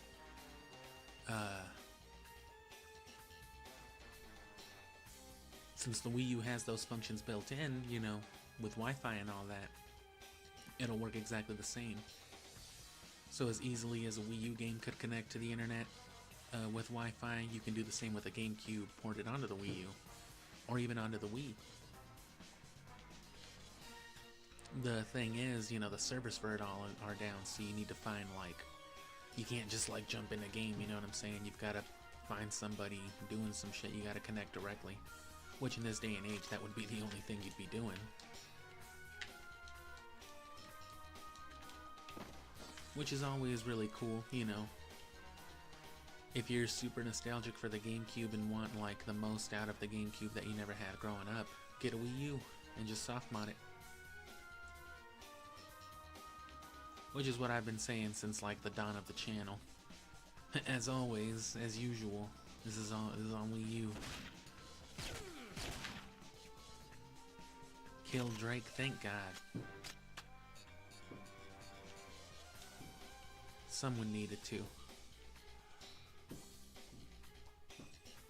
Does Drake know what glazing means?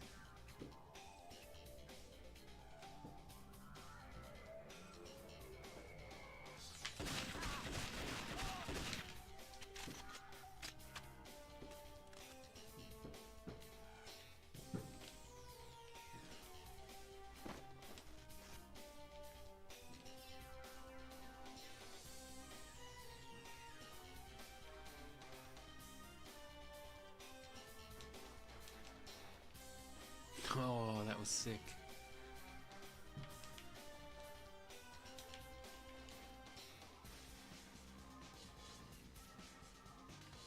Fuck a golden gun.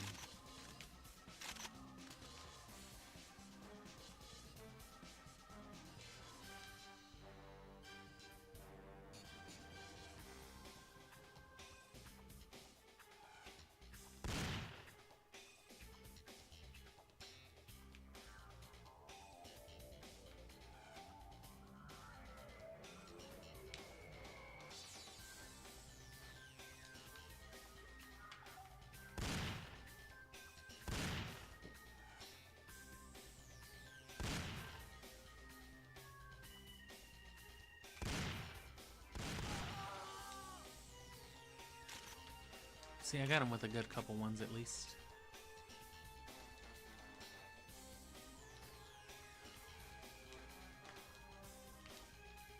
This is it. The good thing is pretty much everyone around here is fucking poor, especially around the neighborhood I live in. Trust me, I know as a poor person. I know they're gonna run out of ammo soon at least.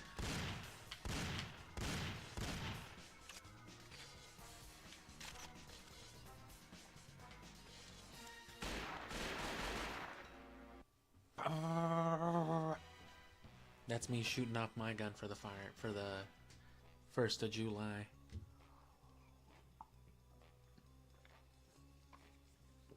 I guess I did play that whole ass segment. And I eventually want to do a whole ass condensed video about this topic in depth too.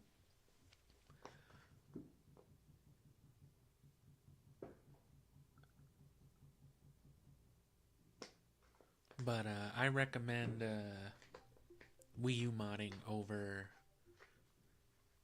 It's cheaper, easier, and better overall. It's a superior experience to do what I have done here. And, you know, soft mod your Wii U. Soft modding your Wii U is a better GameCube experience overall than hard modding a GameCube.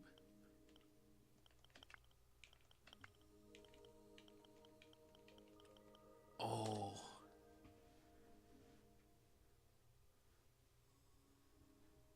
The problem with this though, I'm sad that the Wii, or no, the N64 didn't get the, you know, the mini treatment like the NES and the SNES. Not only because that would be cool as fuck,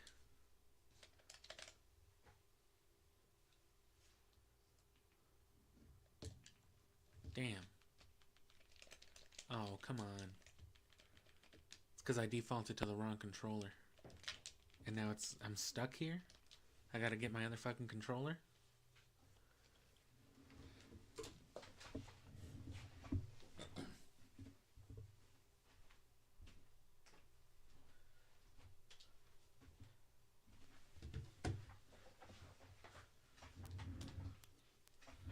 There we go. Anyway, but because all N64, you know, games were designed around that jank-ass controller, playing with anything other than that controller is, you know, suboptimal.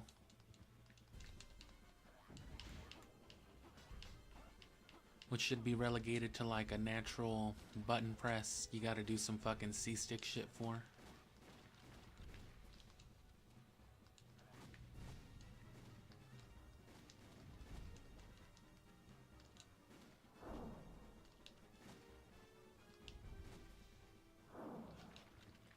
And if they had dropped, you know, the N64 Mini, they would have had the same ass controllers that they did with like the Wii ports, which means you could connect it to a Wii remote and play like that, which you can do with the NES and Super Nintendo. I have the Super Nintendo Mini, which means I can plug its controller into my Wii remote and, you know, play Super Nintendo games like that, which is cool. It's not only like authentic and nostalgic,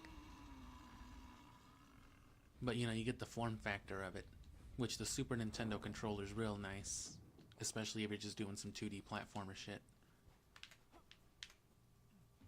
But see, like, it's unnatural having to flick right on the control stick, or on the camera stick, what you would call it normally. And then, you know, it's a left flick for that.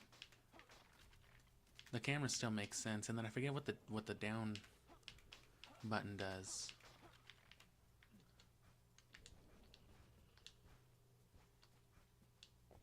It's still, you know, basic enough to play most games, but especially for games like this that just used the... Oh.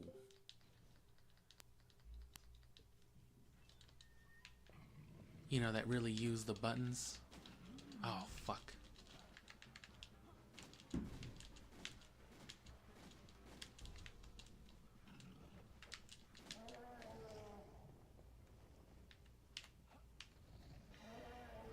Because then every little action that would be, again, just a normal button press, you gotta hit the stick for. You know what, let's just go this way because we never did. Oh, you know what, actually it's still closed anyway.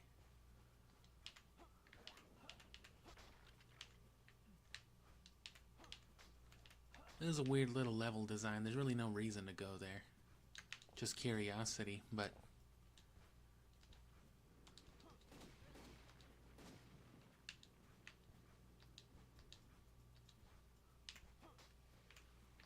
oh yeah, the axe.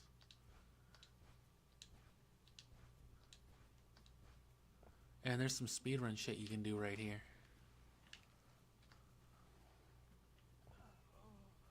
Oh. Ugh.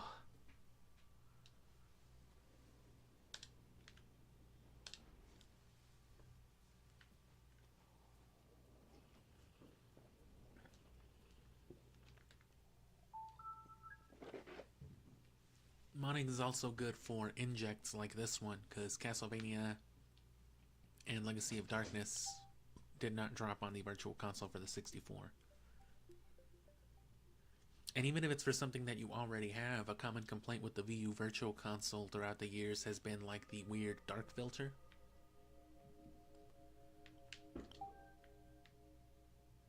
So what you can do, and you don't even need to use piracy, right? Say you have already the Majora's Mask Virtual Console that you got from the eShop. Just, you can literally extract the ROM from it and then just do an inject with it and take off the strange cloudy filter from it. Oh, I thought I had a file already.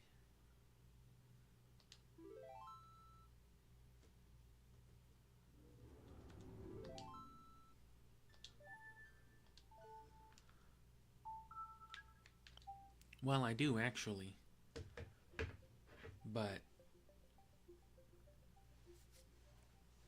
when I played it for the channel for the gameplay series, I didn't play the Wii U Virtual Console version. I played the GameCube version on the Wii U. Oh, I didn't play it on the Wii U though. I played it on the Wii. Which, you know what, this froze right now anyway, so perfect timing.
Fortunately for me, recording from one console to another is actually really easy.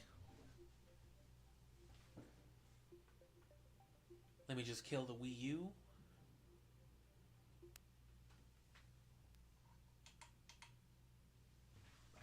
Let me switch to my upscaler, which connects to all my AV consoles. Switch to the Wii channel.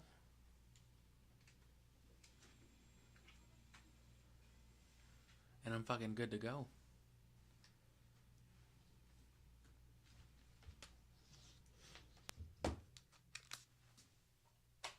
Had it on the wrong channel. Had it on the GameCube channel. My bad. Still got it wrong. I had it on the PS1 and then the PS2 channel. I forgot what order I put everything in. I'm fucking dumb. Now I don't know what's going on.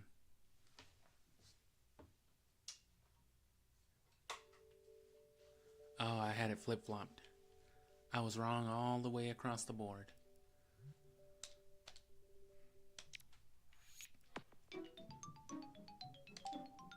But yeah, being the Nintendo enthusiast that I've been my whole life, I thankfully have, you know, Game Boy, GameCube, Wii U, whatever.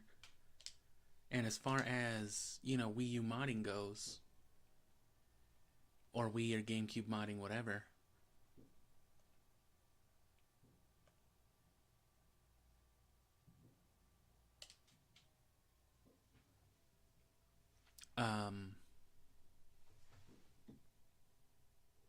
having all three, especially the Wii, is like key for...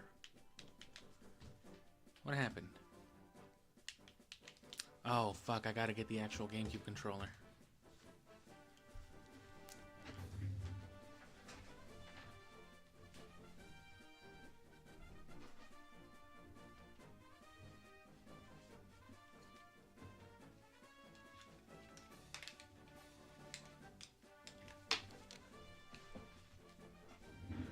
You can use the Wii Remote, and by extension, whatever controller you can plug into your Wii Remote. But you have to configure the app to that, which is really easy. I just forgot I had it configured to the physical hardware. You know, you can use an actual GameCube controller and memory card.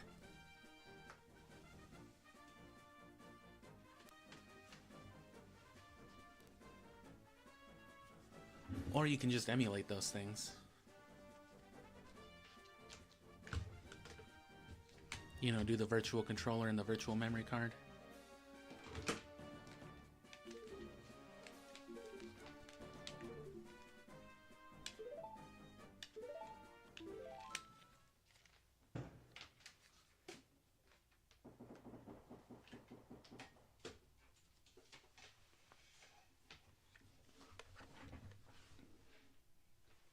I mean, may as well, right? And you can see that there's like no weird fog. This is also darker though. But that's not you know, that's my upscaler's fault. It's a very cheap upscaler. I'd like one that doesn't stretch out the image.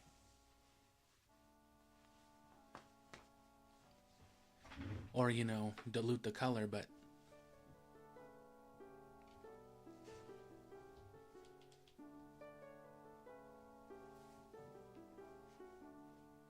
this was really fun.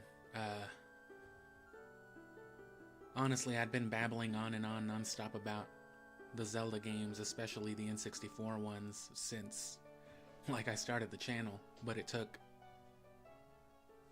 almost a whole last 2 years, like a year and a half, before I ever finally played it and uploaded any of it. You know, I didn't want to start playing too many games that I really, really liked until I was more comfortable with the whole voice performance stuff, I guess. But that's why this year, going into its 3rd year, the channel will be 3 years old in February.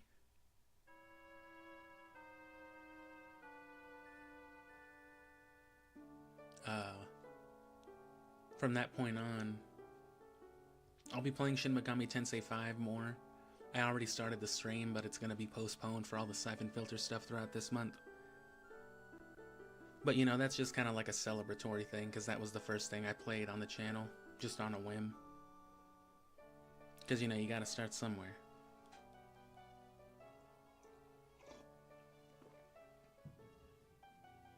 But after that, it'll be more, you know, notable stuff, games that I've really wanted to play or I've probably talked about once or twice already.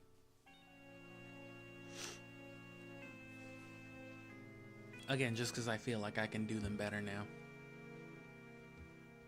I've been more comfortable with the whole aspect of it this, you know, for a while now, but still just taking my time. My streaming could be a little bit better too, but I mean, it doesn't really matter until I get more interaction anyway. Which that's what this next year is hopefully building up towards. More engagement, more subscribers, more everything. Bigger, better, badder. All that midway shit.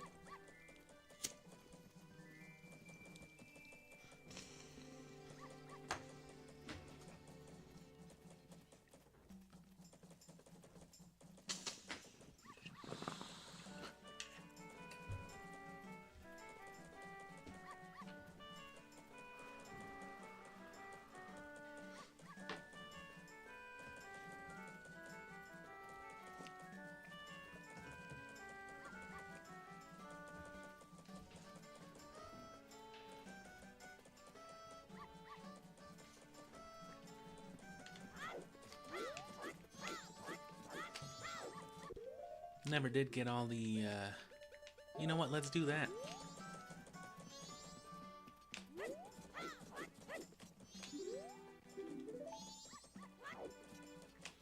Nah, I don't feel like trying that hard right now.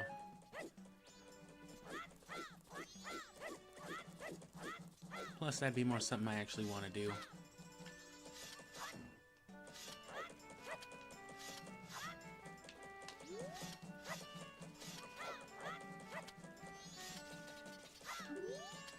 A Thord.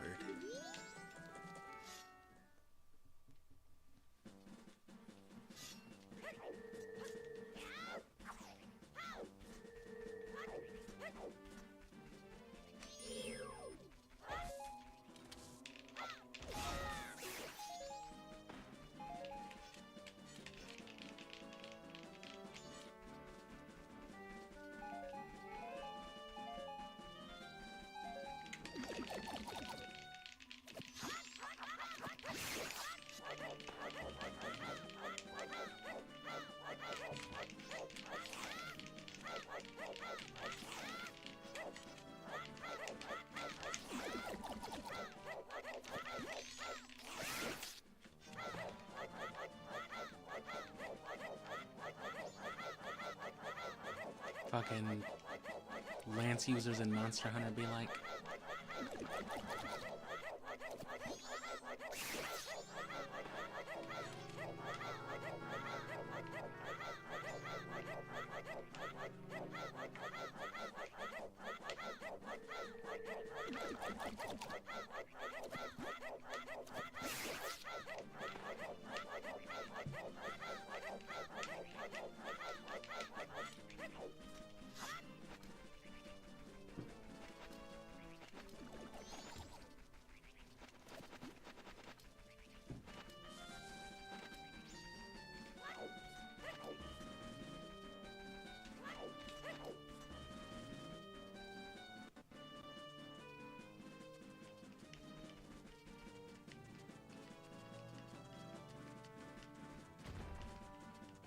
And these are always fun games to run around in. Some of the best vibes. Yeah, it is nostalgia, but it's also good sound design and, you know, a world built with lots of charm and character. It's still very alive and very full in those ways, but of course by way of actual content, it lacks, you know, it's lacking compared to modern stuff.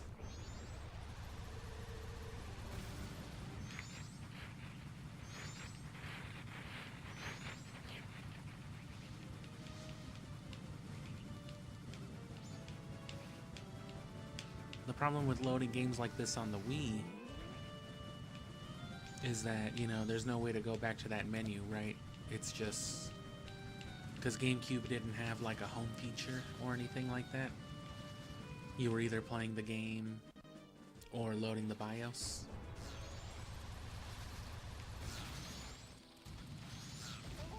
Oh.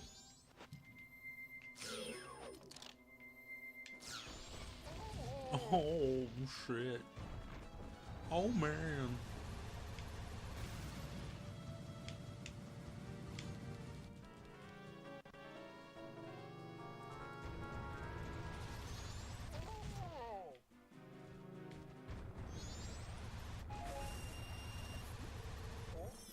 Oh.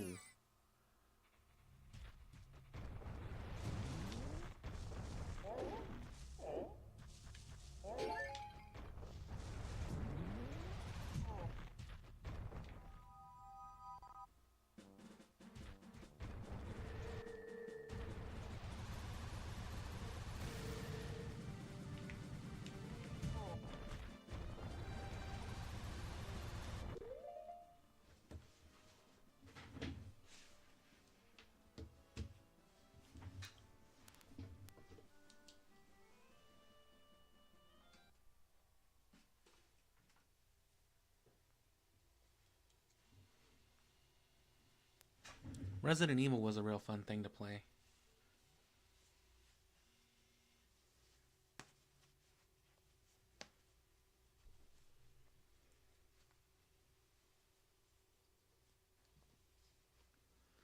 It wasn't, I guess, as much fun to play. I mean, it's I've never minded it. I'm not a big Resident Evil fan when it comes to like the original or anything.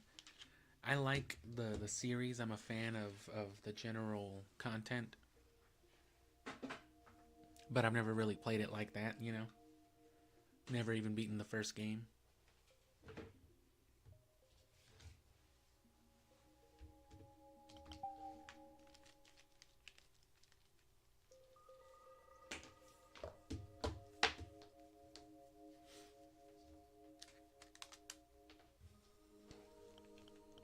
Some fucking Super Nintendo. I need to port Zombies Ate My Neighbors onto the Wii U Virtual. I'll probably want to do all that, you know, as part of like a captured process as well.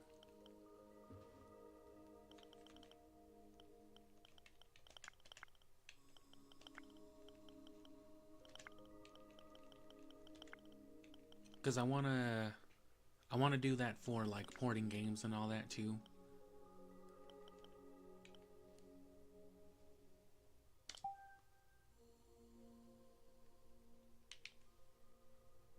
Why is this still player 2? What the fuck is it reading as player 1?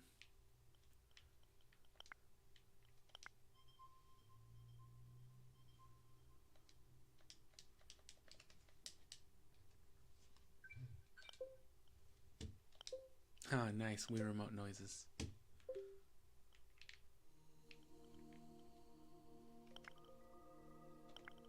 What was I gonna... Yeah.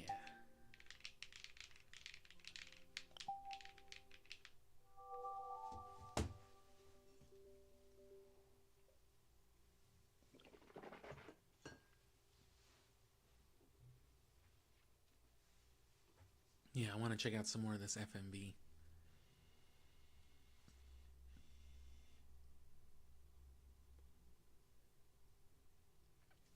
Yeah, but games like Zombies Ate My Neighbors never made it to the Wii U Virtual Console either. But they did make it onto the Wii console, so I do have it.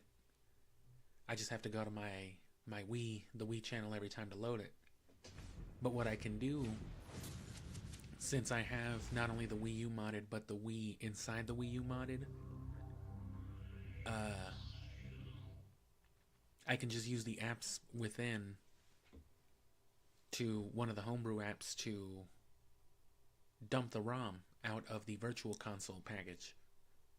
And I'll have the actual ROM for Zombies Ate My Neighbors, and then I can just inject it into a Wii U Virtual Console and then dump that and install it like I would any ROM through the eShop. How long does it take for this FMV to start playing? But yeah, then I would just have it on the Wii U console instead of the Wii. Which the Wii U Virtual Console is a better emulator than the Wii Virtual Console is anyway, so you get better features like save states and all that stuff as well. Kinda suboptimal save states, but you get them.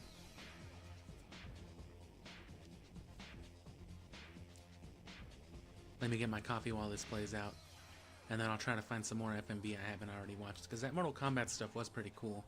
It wasn't as funny to make fun of as some of the other ones, but it's definitely insightful.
A lot of these older Midway games were definitely really fun to play. But it's one of those things where they were made obnoxiously hard to like take your money, you know what I'm saying? Take your quarters. And in this,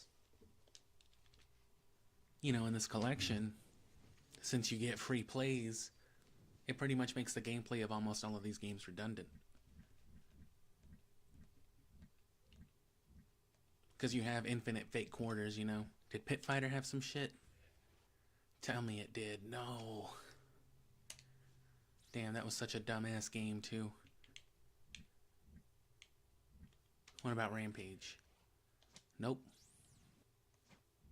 Spy Hunter? Damn, bro. Did they throw it literally all into Mortal Kombat 2? What about Total Carnage? Damn, you'd figure Eugene Davis would have had something to say about that. I guess I'll just go one by one. I know the first game, APB or whatever, had one.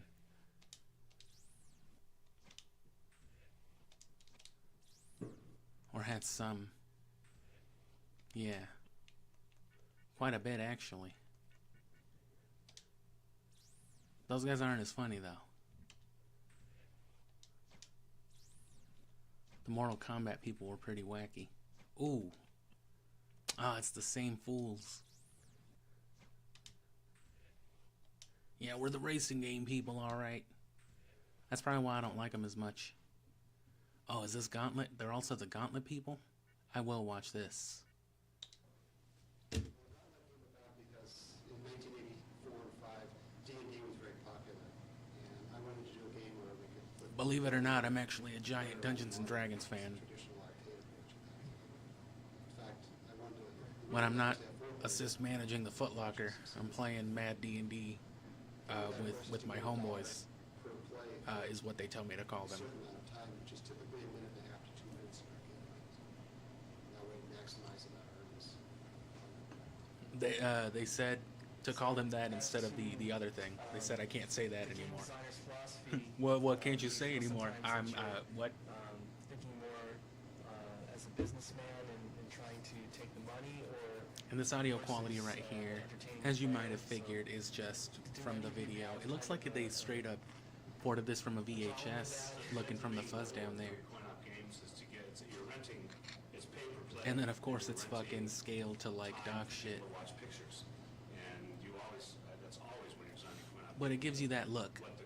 I don't mind it. I don't mind the quality. It's just like, damn, this is some old shit. It's very much like the movie business. You know, you try to get box office receipts... Even if you're slightly on the younger side, there's a good chance you might have seen like one of them Rush or Cruisin' games. You know, you might have at least vague memories of it in the, like in the middle of a fucking Walmart or something like that. I hated those games just because they were so loud. That's the only reason I remember fucking like Rush. Primal Rage producer.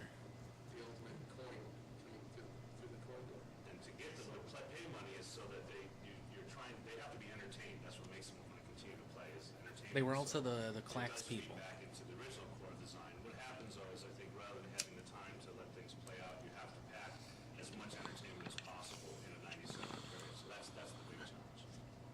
In your whole game design is dictated by that.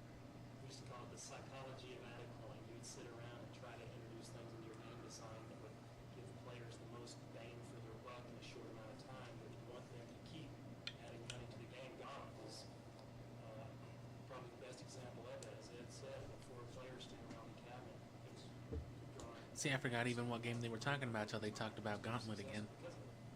There was a real key design in the way that they brought the monitor up toward the angle of the monitor itself, and the fact that they basically didn't use the glass over the monitor, and that brought the monitor very close, and the design of the control panel was such that you could actually get 4 players comfortably around the cabinet. At the same time, there could be other games in a fairly close proximity to the cabinet itself.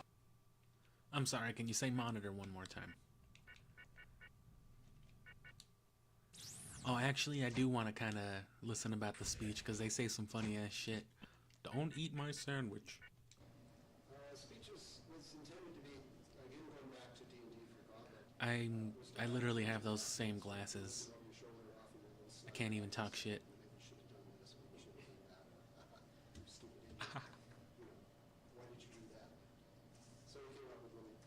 Real upchuck fucking type of guy, this one, huh?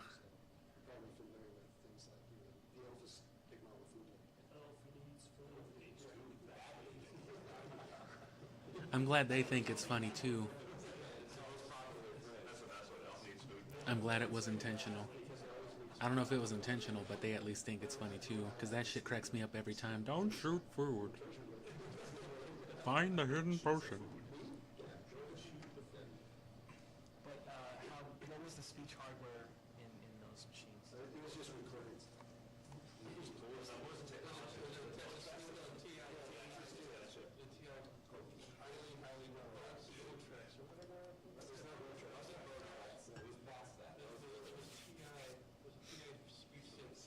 Or it's like on fucking Edit and Ed, or Billy and Mandy. Player 1 needs ham badly. Which, that's fucking Weird Al. I didn't even realize during gameplay. I only know because I saw it in the credits. It was done at 68,000. The first game was done at 68,000. That's Call of Duty 16.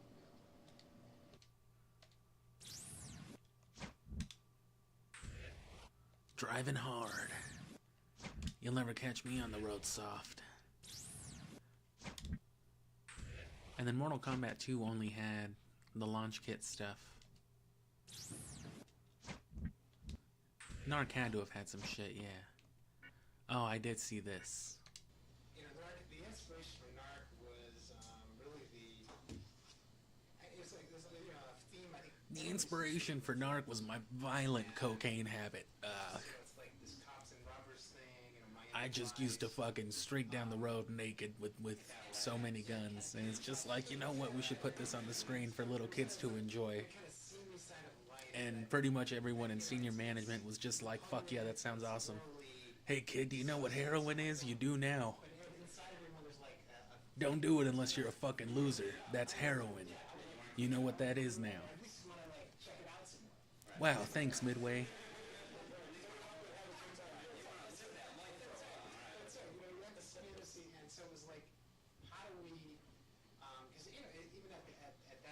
And I just get a fucking chuckle and a half out of making fun of these particular two.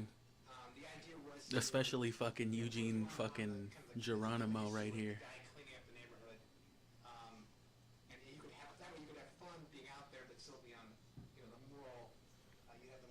That dude's gotta be drinking some kind of liquor.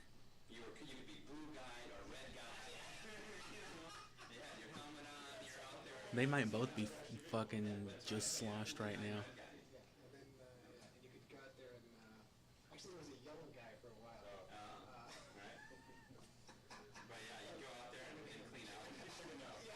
It's like that fucking Jesus, that Mortal Kombat dude earlier was definitely high. No way that man was not high.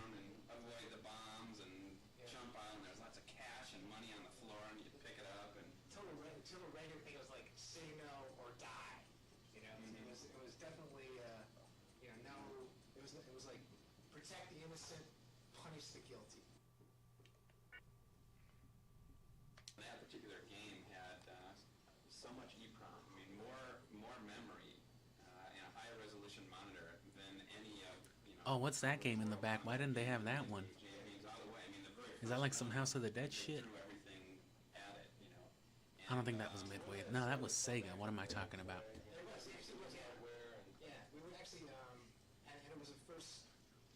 They should have thrown that shit in instead of so many fucking racing games with the third collection. The pixel was dead. This is kind of our, we're going to have so many pixels that you aren't going to see pixels. I would definitely like to revisit lots of these games if I ever have some kind of like multiplayer incentive. If I can get like decent stream engagement going on later on down the year, that might be a good way for it. Well. Oh, and then yeah, there's no other fucking FMB. Damn, that stinks. Can't believe it was just that. What was I looking for? Oops. Scrolled right by it. And then what else was it? The lunch kit stuff? No, yeah, look at this fucking high-ass dude. This is the sound area. This is where they make all the sounds for the games. You try to imagine the action of That playing man the is game gone. and what the music's gonna do to like get you revved up. Ed gives me a videotape of just sort of scrolling through the backgrounds. I just look at that and try to get some idea about the kind of mood, the kind of setting that we're trying to represent. Now this one in particular, I was thinking, well, this... Oops. Oh, fuck. Done did it again.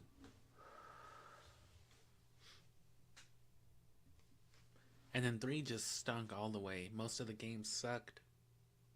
Literally almost all of them. And then the FMV was nothing either. They didn't really include any of that. They gave you a fucking trailer for Ed, Edd n Eddy though. Which, my god, how many games fucking have that? I need to go on a hunt to see how many games had a trailer for the Misadventures.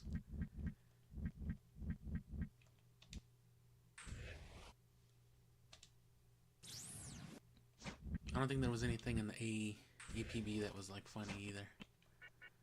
Comical art?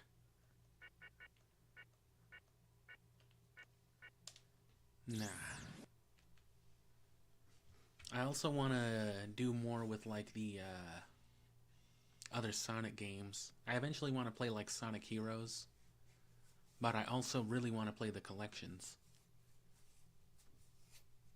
I need to port the other one onto my Wii U. I think I have it ported onto my Wii already. I just haven't bothered to transfer it and inject it into the Wii U.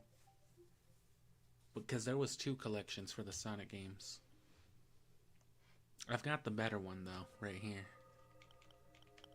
And I would like to play this properly, but I'll do that. I'll find some context for it.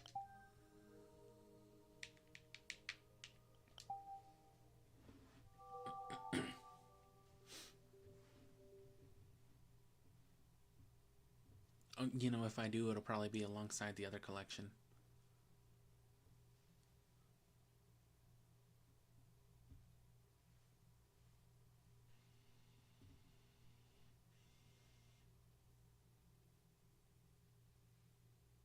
It always takes a while because the Wii U has to like literally reboot into Wii mode. Literally a whole ass different like motherboard. Yes.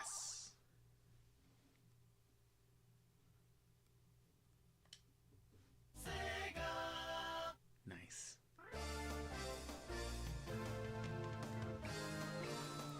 What kind of FMV we got?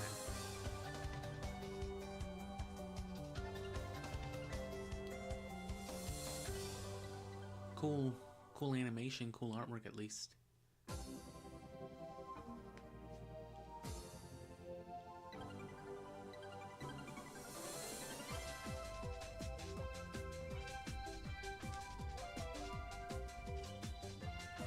That game was always fun.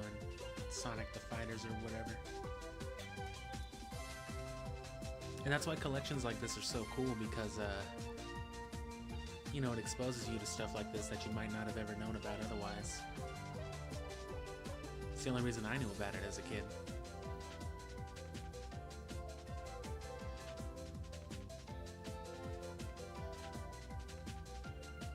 Plus, it also gives like a lot of longevity to your consoles and whatnot. Because you could get a lot of these collections on the GameCube especially, but also like on the PlayStation and stuff. But given the fact that through modding you have the full, basically the full library for GameCube, Wii, and Wii U at your disposal, it makes the Wii U just like the best overall like party console, I guess. It's easily the best Nintendo console for that reason. Yeah, Switch has a bunch of cool exclusive titles too, but you can't do half as much on the Switch And even what you can do, it's emulation. The key thing with the Wii U is that it's all native. It's literally built in. And then all this has to be unlocked, I'm sure.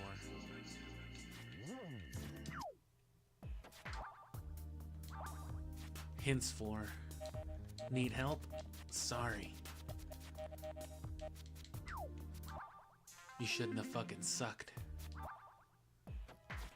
And they don't even give you hints on how to unlock the hints. The fuck kind of hint system? Sonic the fig hitters. Hey, leave my figs alone. Look at Tails' dumb ass.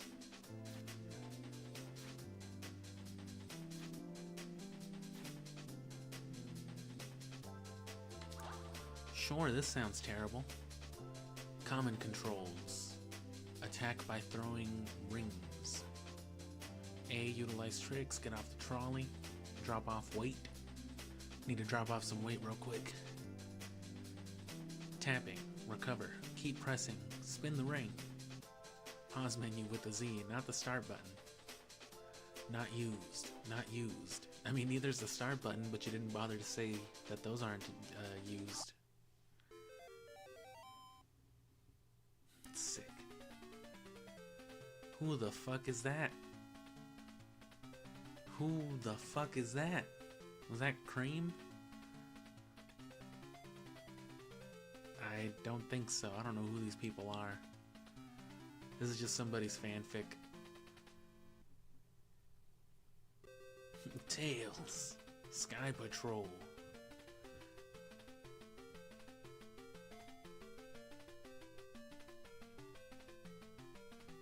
These are okay vibes. I kind of fucking hate Tails, but why did I play the Tails game then? I don't know.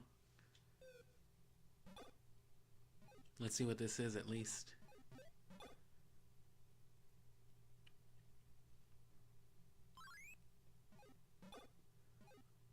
I wonder how these demos worked. If it's like, you know, some replay type of shit, like somebody played that and then it's just programmed to repeat that input or whatever. Or I wonder if it's just like some random AI shit.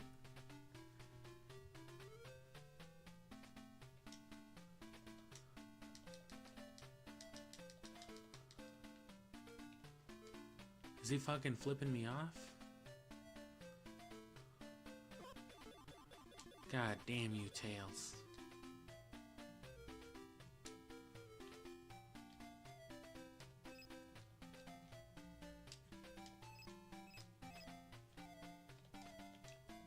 I don't know what I'm supposed to be doing. Oh, you can't even just touch a wall? I would have accepted fucking, you know, getting crushed by the camera, but just hitting the wall and dying? Oh. The fucking trolley?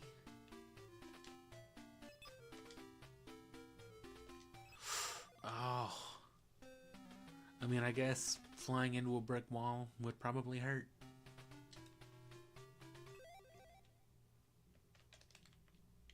Ah.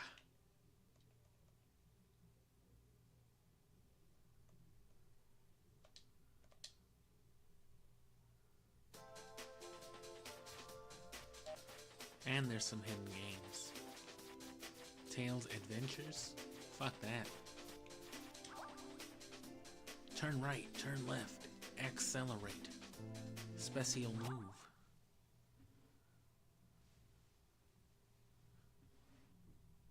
Yeah, I'll definitely touch on this like in depth later on, but like I said, I'll have to find some kind of context for it. I forget what I know Traveler's Tales from. I recognize them from some game, but also like some YouTube shit, and I just don't remember. Can't choose whatever the fuck that is.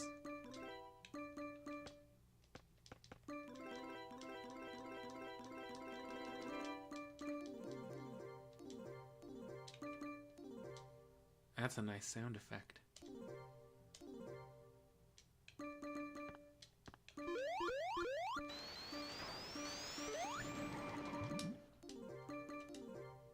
Alright.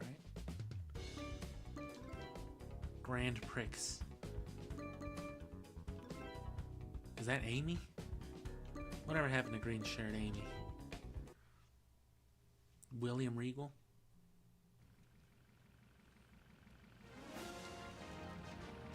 Why am I in a car?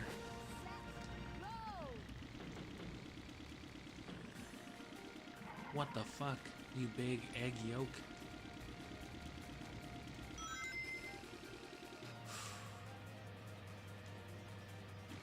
Sorry, I didn't mean to go into the void there.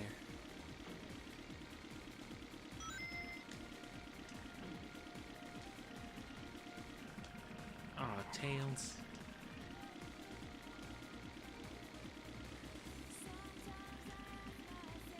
Oh, fuck. They got audio samples?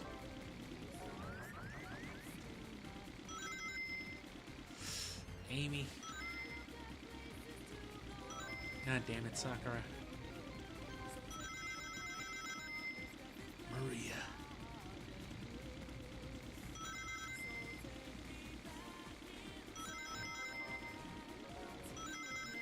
Oh man, I'm gonna have to burn the fuck out of this soundtrack. What? Did someone just aim at me?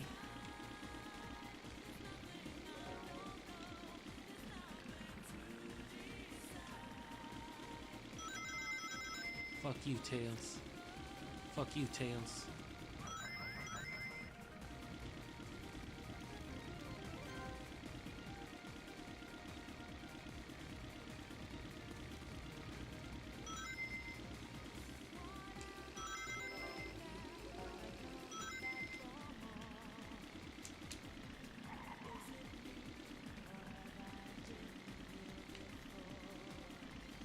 Alright, I'm getting the hang of this. I think Knuckles' dumbass got a hang of it first, though.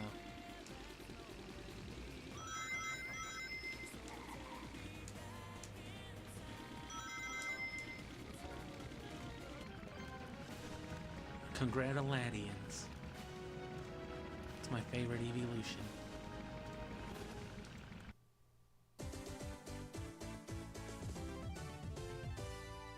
You're kidding me.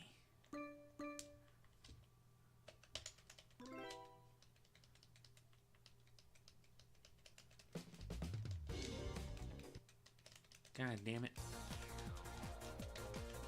How do I get out of here? I know one way.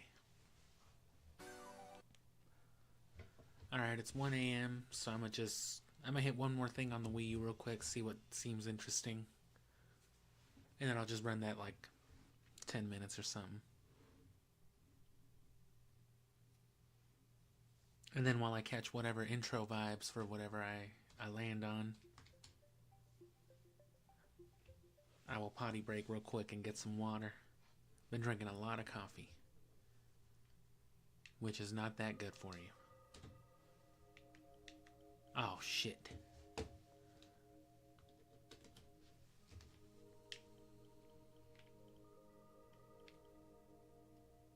Actually, yeah.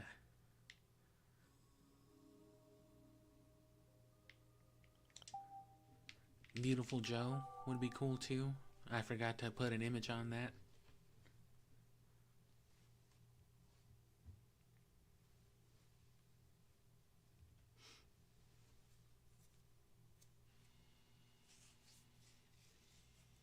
But yeah, this is worth doing just because you get access to all the games. But then it's also native HD, so.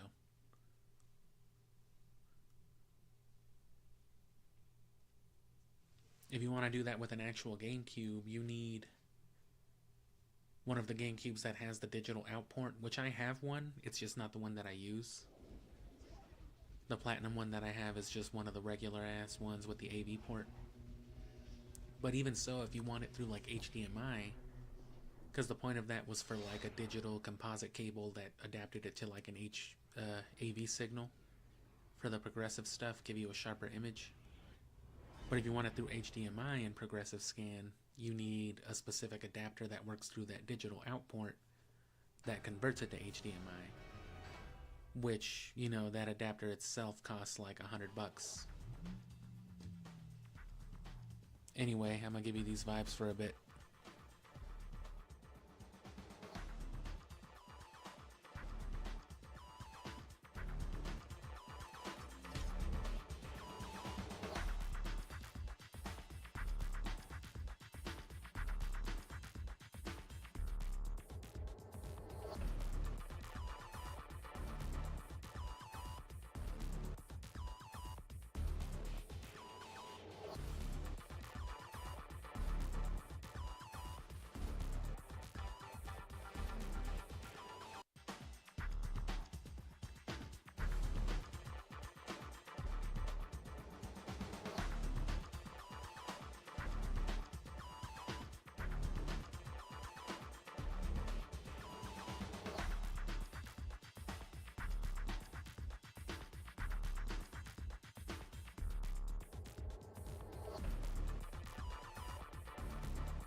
You know what? I'm like high-key disappointed with these vibes right now. They could have done something.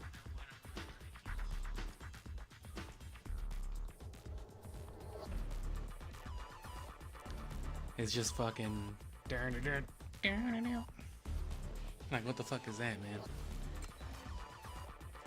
Couldn't have even given me some FMV. Player 01.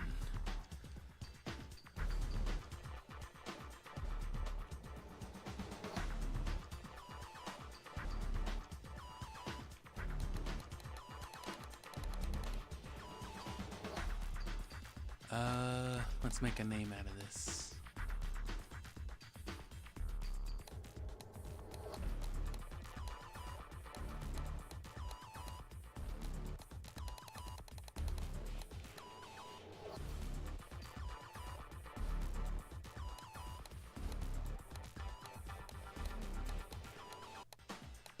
Oh fuck. I know.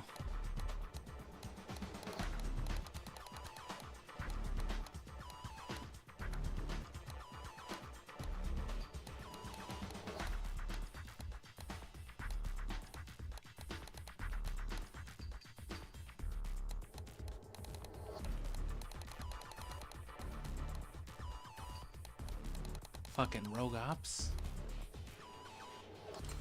That's not how you spell it, but they literally named her Nicola.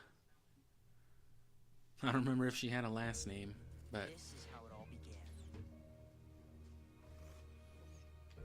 Which, of course, leads to nonsense like this.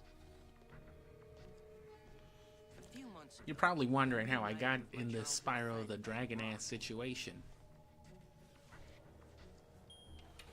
what is that? It's our inheritance. Eddie's dad and my dad It's worked together. black tar heroin. Oh, I heard about this from Narc, the video game. Yeah, that's how I heard about it as a child, too. I have cancer because I smoked too much black tar heroin. It was totally worth it, though. Whoever's watching this video, I encourage you to try it. Taking the suit away from Dad. Wow, you heard my I dad. was going to take it back. Let's fucking smoke this venom. Could you imagine smoking venom? Hitting a fucking venom dab? I could finish what he started. I knew if I really wanted to, I could be black. I felt good. Great. More than myself. But then they said I was wrong for it. It didn't last. What's happening to me? Get this off of me! Ah, the cultural appropriation, it's catching up to me. Oh god. Done to me. But I have super spider powers and I couldn't control it, so I don't think anyone could ever hope to. But when Eddie found out what I had done, who I really was, well, he was pretty angry.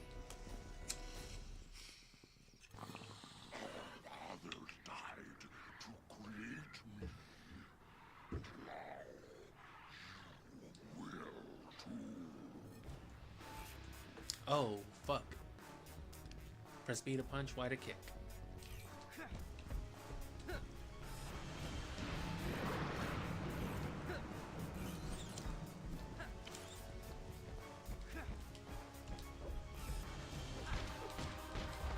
Listen to me, Eddie. You're smarter than this. This isn't you, it's the suit. Ow!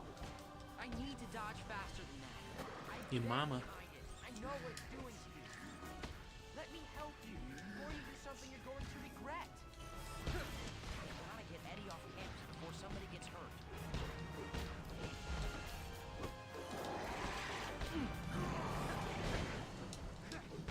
I gotta get Eddie off campus before somebody gets hurt. The only person who's gonna get hurt is fucking Eddie. Gotta get Eddie off campus before somebody gets hurt. I gotta fucking go to the next part of the stage already. Alright. Ugh. Oh, you see that? He jumped out the frame. It's crazy. It's actually pretty cool. Stylization. Look at his fucking face. Look at that dumbass look.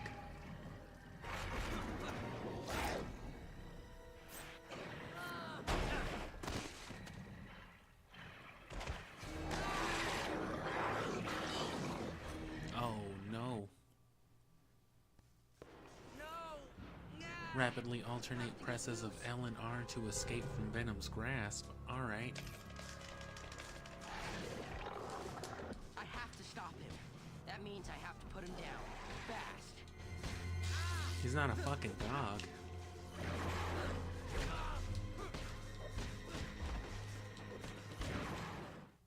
Oh, I hit him with that sweet chin music.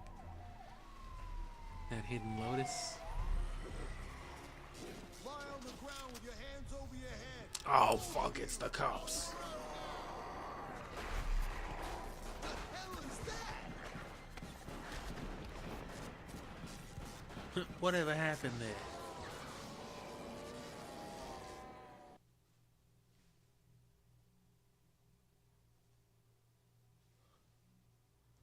Oh, I remember that now.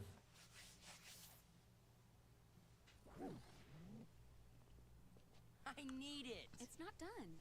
Give it back. Come on, I need more heroin, please. I can't go swinging around in my No. clothes. You're not yourself when you're on that shit. Come on, I need it. I can explain the hole in the butt. I've been sitting on my tush all day. Time for a little workout. I've been doing nothing but canoodling on my keister all day. Let's start with some wall crawling.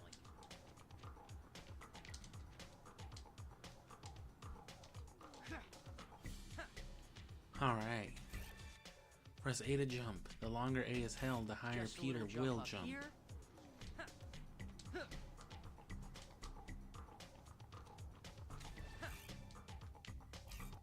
Jump and then jump again. Sure, it breaks the laws of physics, but so do most things I do.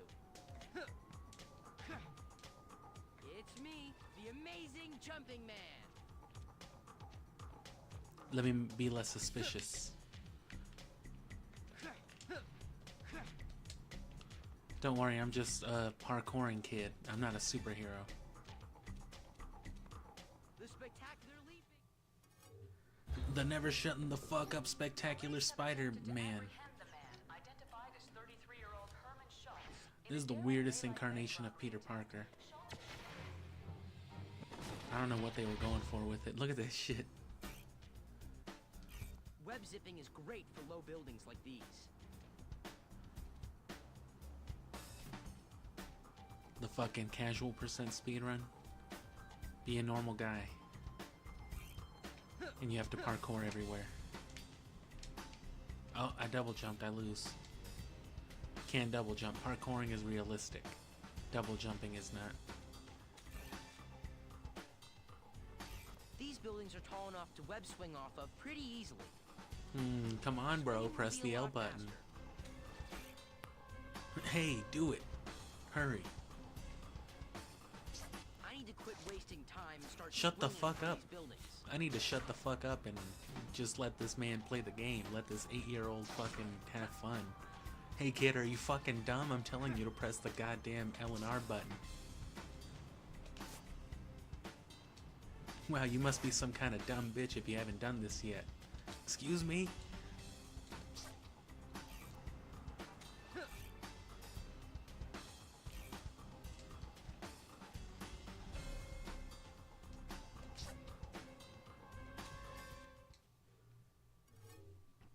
It's always fun to do some Spider-Man shit.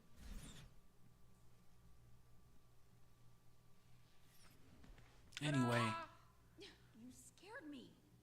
it's just some random ass shit I'm doing. But like I said, nothing but Siphon Filter this next month. I already streamed 2 and 3, but you know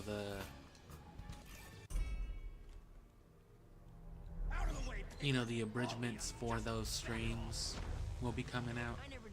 Plus a bunch of guides for the speed run, and I'm gonna be going for the actual Well, you are kind. you know, the first place. I'm going for that ass, I'll go easy as on they you this say. time, Herman. I'll only use my webs. I'll kill you! I'll kill you! I'll fucking murder you. I'll kill everybody you love. This guy is a joke. I should just web up his hands and call it a day. Oh.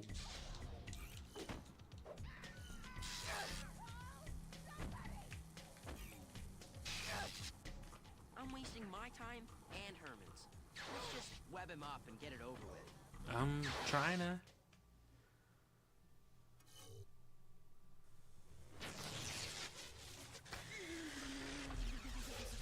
So I'll try to do a regular time. I'll do it at least between 11:30 and 1:30, but if I can do it like 11 to 2, I will. But I'm gonna get at least a couple hours in. Please no. I got kids. I got kids.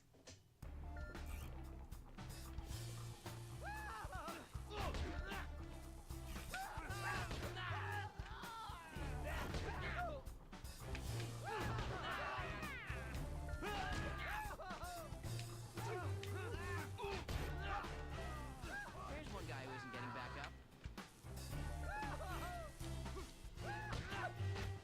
All Shit. done here.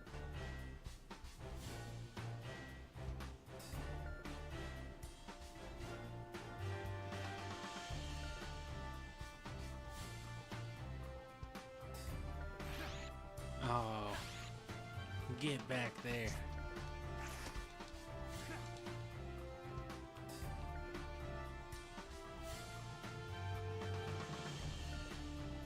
Alright, well, they don't let you be casual about it.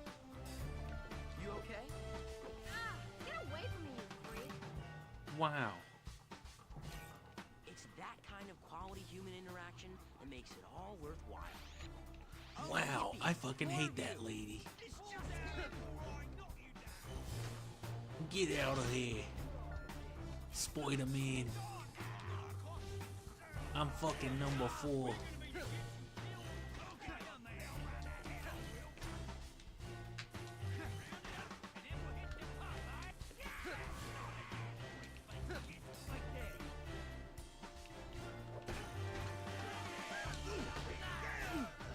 Alright. Quit shooting me with the real gun.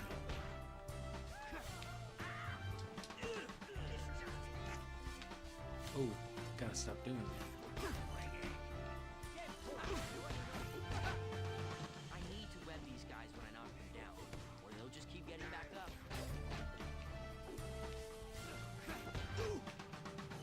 I need to beat the fuck out of these guys harder.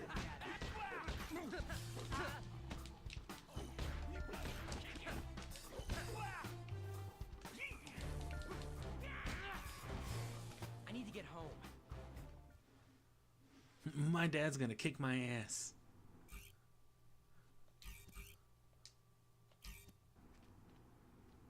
Alright.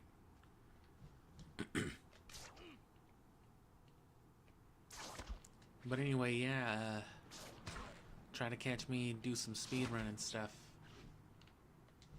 Cause it's gonna fucking stink. But I'm gonna commit to it though, every day. So that's gonna be at least 60 hours of speedrunning for the next month. And depending on what my days off look like and all this other shit, I might even do like evening streams.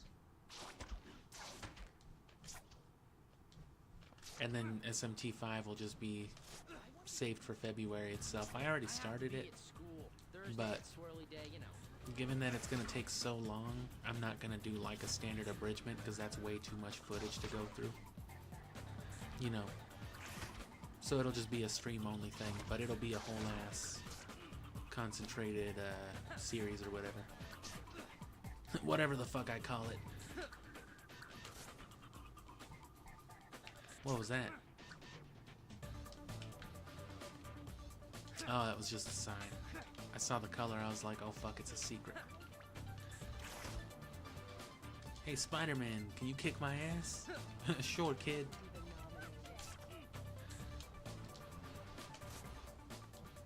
Oh, I was pressing the wrong button. Whoops.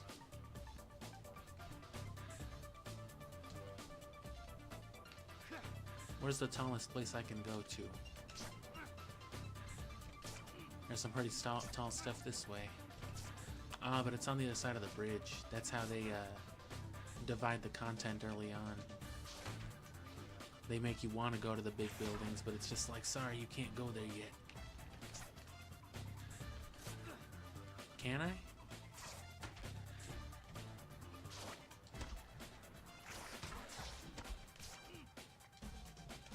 I can. You just have to go the right way.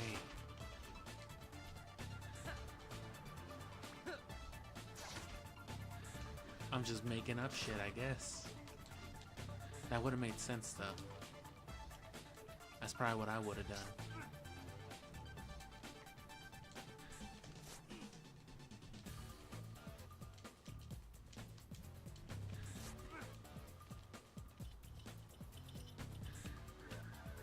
So that's pretty tall over there. Is that taller? I left my books at school. Oh fuck, I forgot my backpack.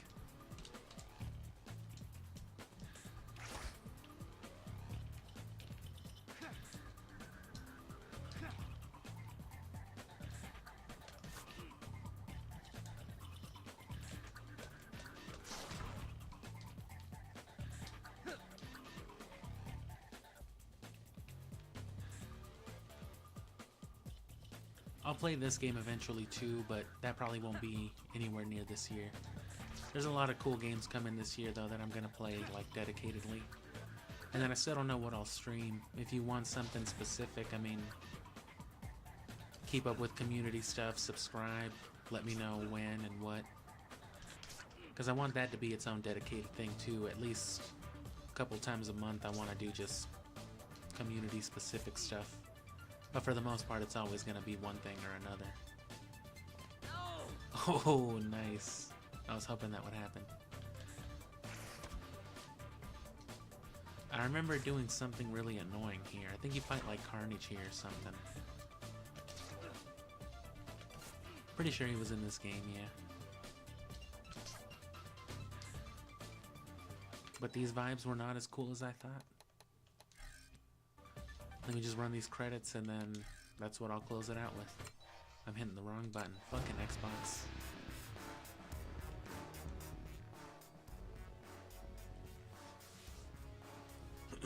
But yeah, if you didn't see the stuff earlier, obviously the Midway stuff is the most recent. It's already up.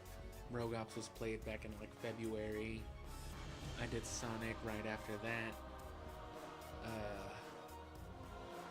I guess I could have done some Hit and Run or something like that too. I forgot about Hit and Run. Nightfire was played a lot longer ago. I still think it's pretty funny. I mean, it's as funny as anything that I do or say now. It's just not. It's poorly abridged and edited and stuff like that. Maybe not poorly, but you know, a lot of stuff. It's a lot less brisk than I try to make stuff now. But you know, still worth watching. I was just getting the hang of like the editing software that I started using, that I still use now. And then stuff like this, the Sonic stuff, I never really played it before, but the Chow Garden's always fun. I definitely want to do more Chow Garden. Mainly just as an excuse to plug the guides and the video that I did. That one video, I tried to make it kind of a vibe more than anything, but it's also real in-depth. If you care about Chow or GameCube stuff, that was a pretty alright one. But even then, it's mostly like the guides and stuff like that, which that sort of stuff is always good. I'm gonna do the same thing for Siphon Filter, just because there's no real guides on the speed run, so I'm gonna try to do like a play-by-play. So if you want a whole ass guide on the speed run, that will come out towards the end of the month, probably like on the last couple of days. And then I'm gonna do guides throughout the month for like, you know, the controls and the inputs. John DiMaggio's in this game. I gotta keep an eye out for it. For him. Fucking Bender. Fucking Jake the Dog. Waka from Final Fantasy X. Jeff Scheckelberg. But I'll do that, I'll do the guides, and I'll do something revolving around the trilogy, because I'm going to have all the footage for Siphon Filter 2 and 3. I'm definitely going to do something with the soundtrack again, because that was the main thing I did last year for Siphon Filter, was the soundtrack, which I guess I should be plugging that too, since it is technically already January. I say technically like it's not literally January 1st, an hour and a half into it, but it's a lot of people. Oh, they're saying all kinds of shit on there. I guess they were saying like fucking shit to their families or whatever. That's pretty cool. That's pretty creative for a credit roll. But I'll definitely touch on it again, because now I've got 2 more games worth of soundtrack to work with, and there were some... Siphon Filter 2 especially had some real bops in it. 3 was... whatever. It was Siphon Filter sounding, but it was the weakest game out of the 3 for sure. Kinda makes sense. You know, they were stretching it. Omega Strain got a lot better, but, you know, I gotta save something for next year. Which I will definitely still be doing content for the foreseeable future, the next few years at least. But whether I keep up the pace that I'm gonna be setting up this year or not depends on if I can reach any kind of monetization. If I can start bringing in, you know, legitimate cash on like a week-to-week, month-to-month basis with this, then that'll definitely progress the channel into further, production or whatever. But if like the channel stagnates or it doesn't really grow the way that I want it to, I'll definitely keep doing stuff, but you know, schedules and all that will just be all out the window. I'll just make shit as I feel like it. Probably stream a lot, because that's easy to do. But there won't ever be like a consistent stream for it. Not in that way, at least. But for the next year, at least there will be.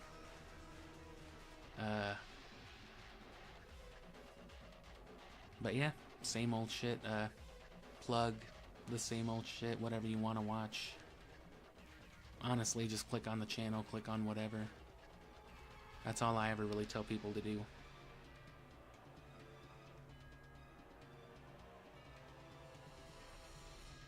And yeah, SMT5 already started, but I won't be playing it again until February. but I guess that serves as like, I guess you can call it hype. As for what else I'll do for Siphon Filter stream-wise, I'm not quite sure yet. Because I don't want to do just speedrun content and then the pre-recorded stuff. I definitely want to extend some of the speedruns to like the evening, especially towards the end of the month. I'm actually going to try to get a few extra days off in, you know, in a row so that I can fucking really dig into it by the end of it.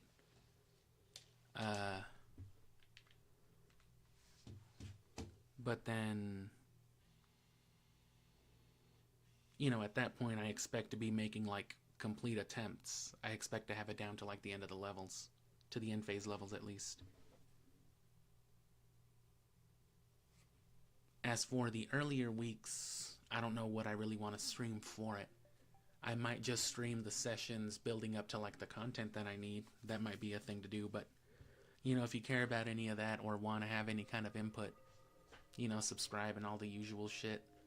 Mostly if you care about the community stuff. Otherwise, subscribing, you can subscribe or not. As far as like seeing the content goes, you know how YouTube is. You click on one thing and that's all it's going to show you for like a week. So you'll definitely see the content if you like it and want to see it. But if you care more about like what I'm going to be doing a week from now or whatever else, that's more what you probably want to subscribe for. But honestly, I've never been big on community posts or anything like that, so... Or streaming either. Most of the content that I do is the sort of stuff that I wouldn't even watch myself, so... It's a little strange, but... I mostly just try to harvest the footage, so that's what I'll be doing for Siphon Filter at some point or another. But, thanks for watching this late. Happy New Year, I guess. I don't know what time it is everywhere. I think there's only like one time zone. I don't know if there's... Time zones are fucking dumb. I guess time zones aren't as much dumb as like daylight savings and all that is, but I forget if Mountain Time has 2 hours after it or 1 hour after it. I forget which direction it goes. But anyway, you know, Happy New Year. Don't drink and drive. And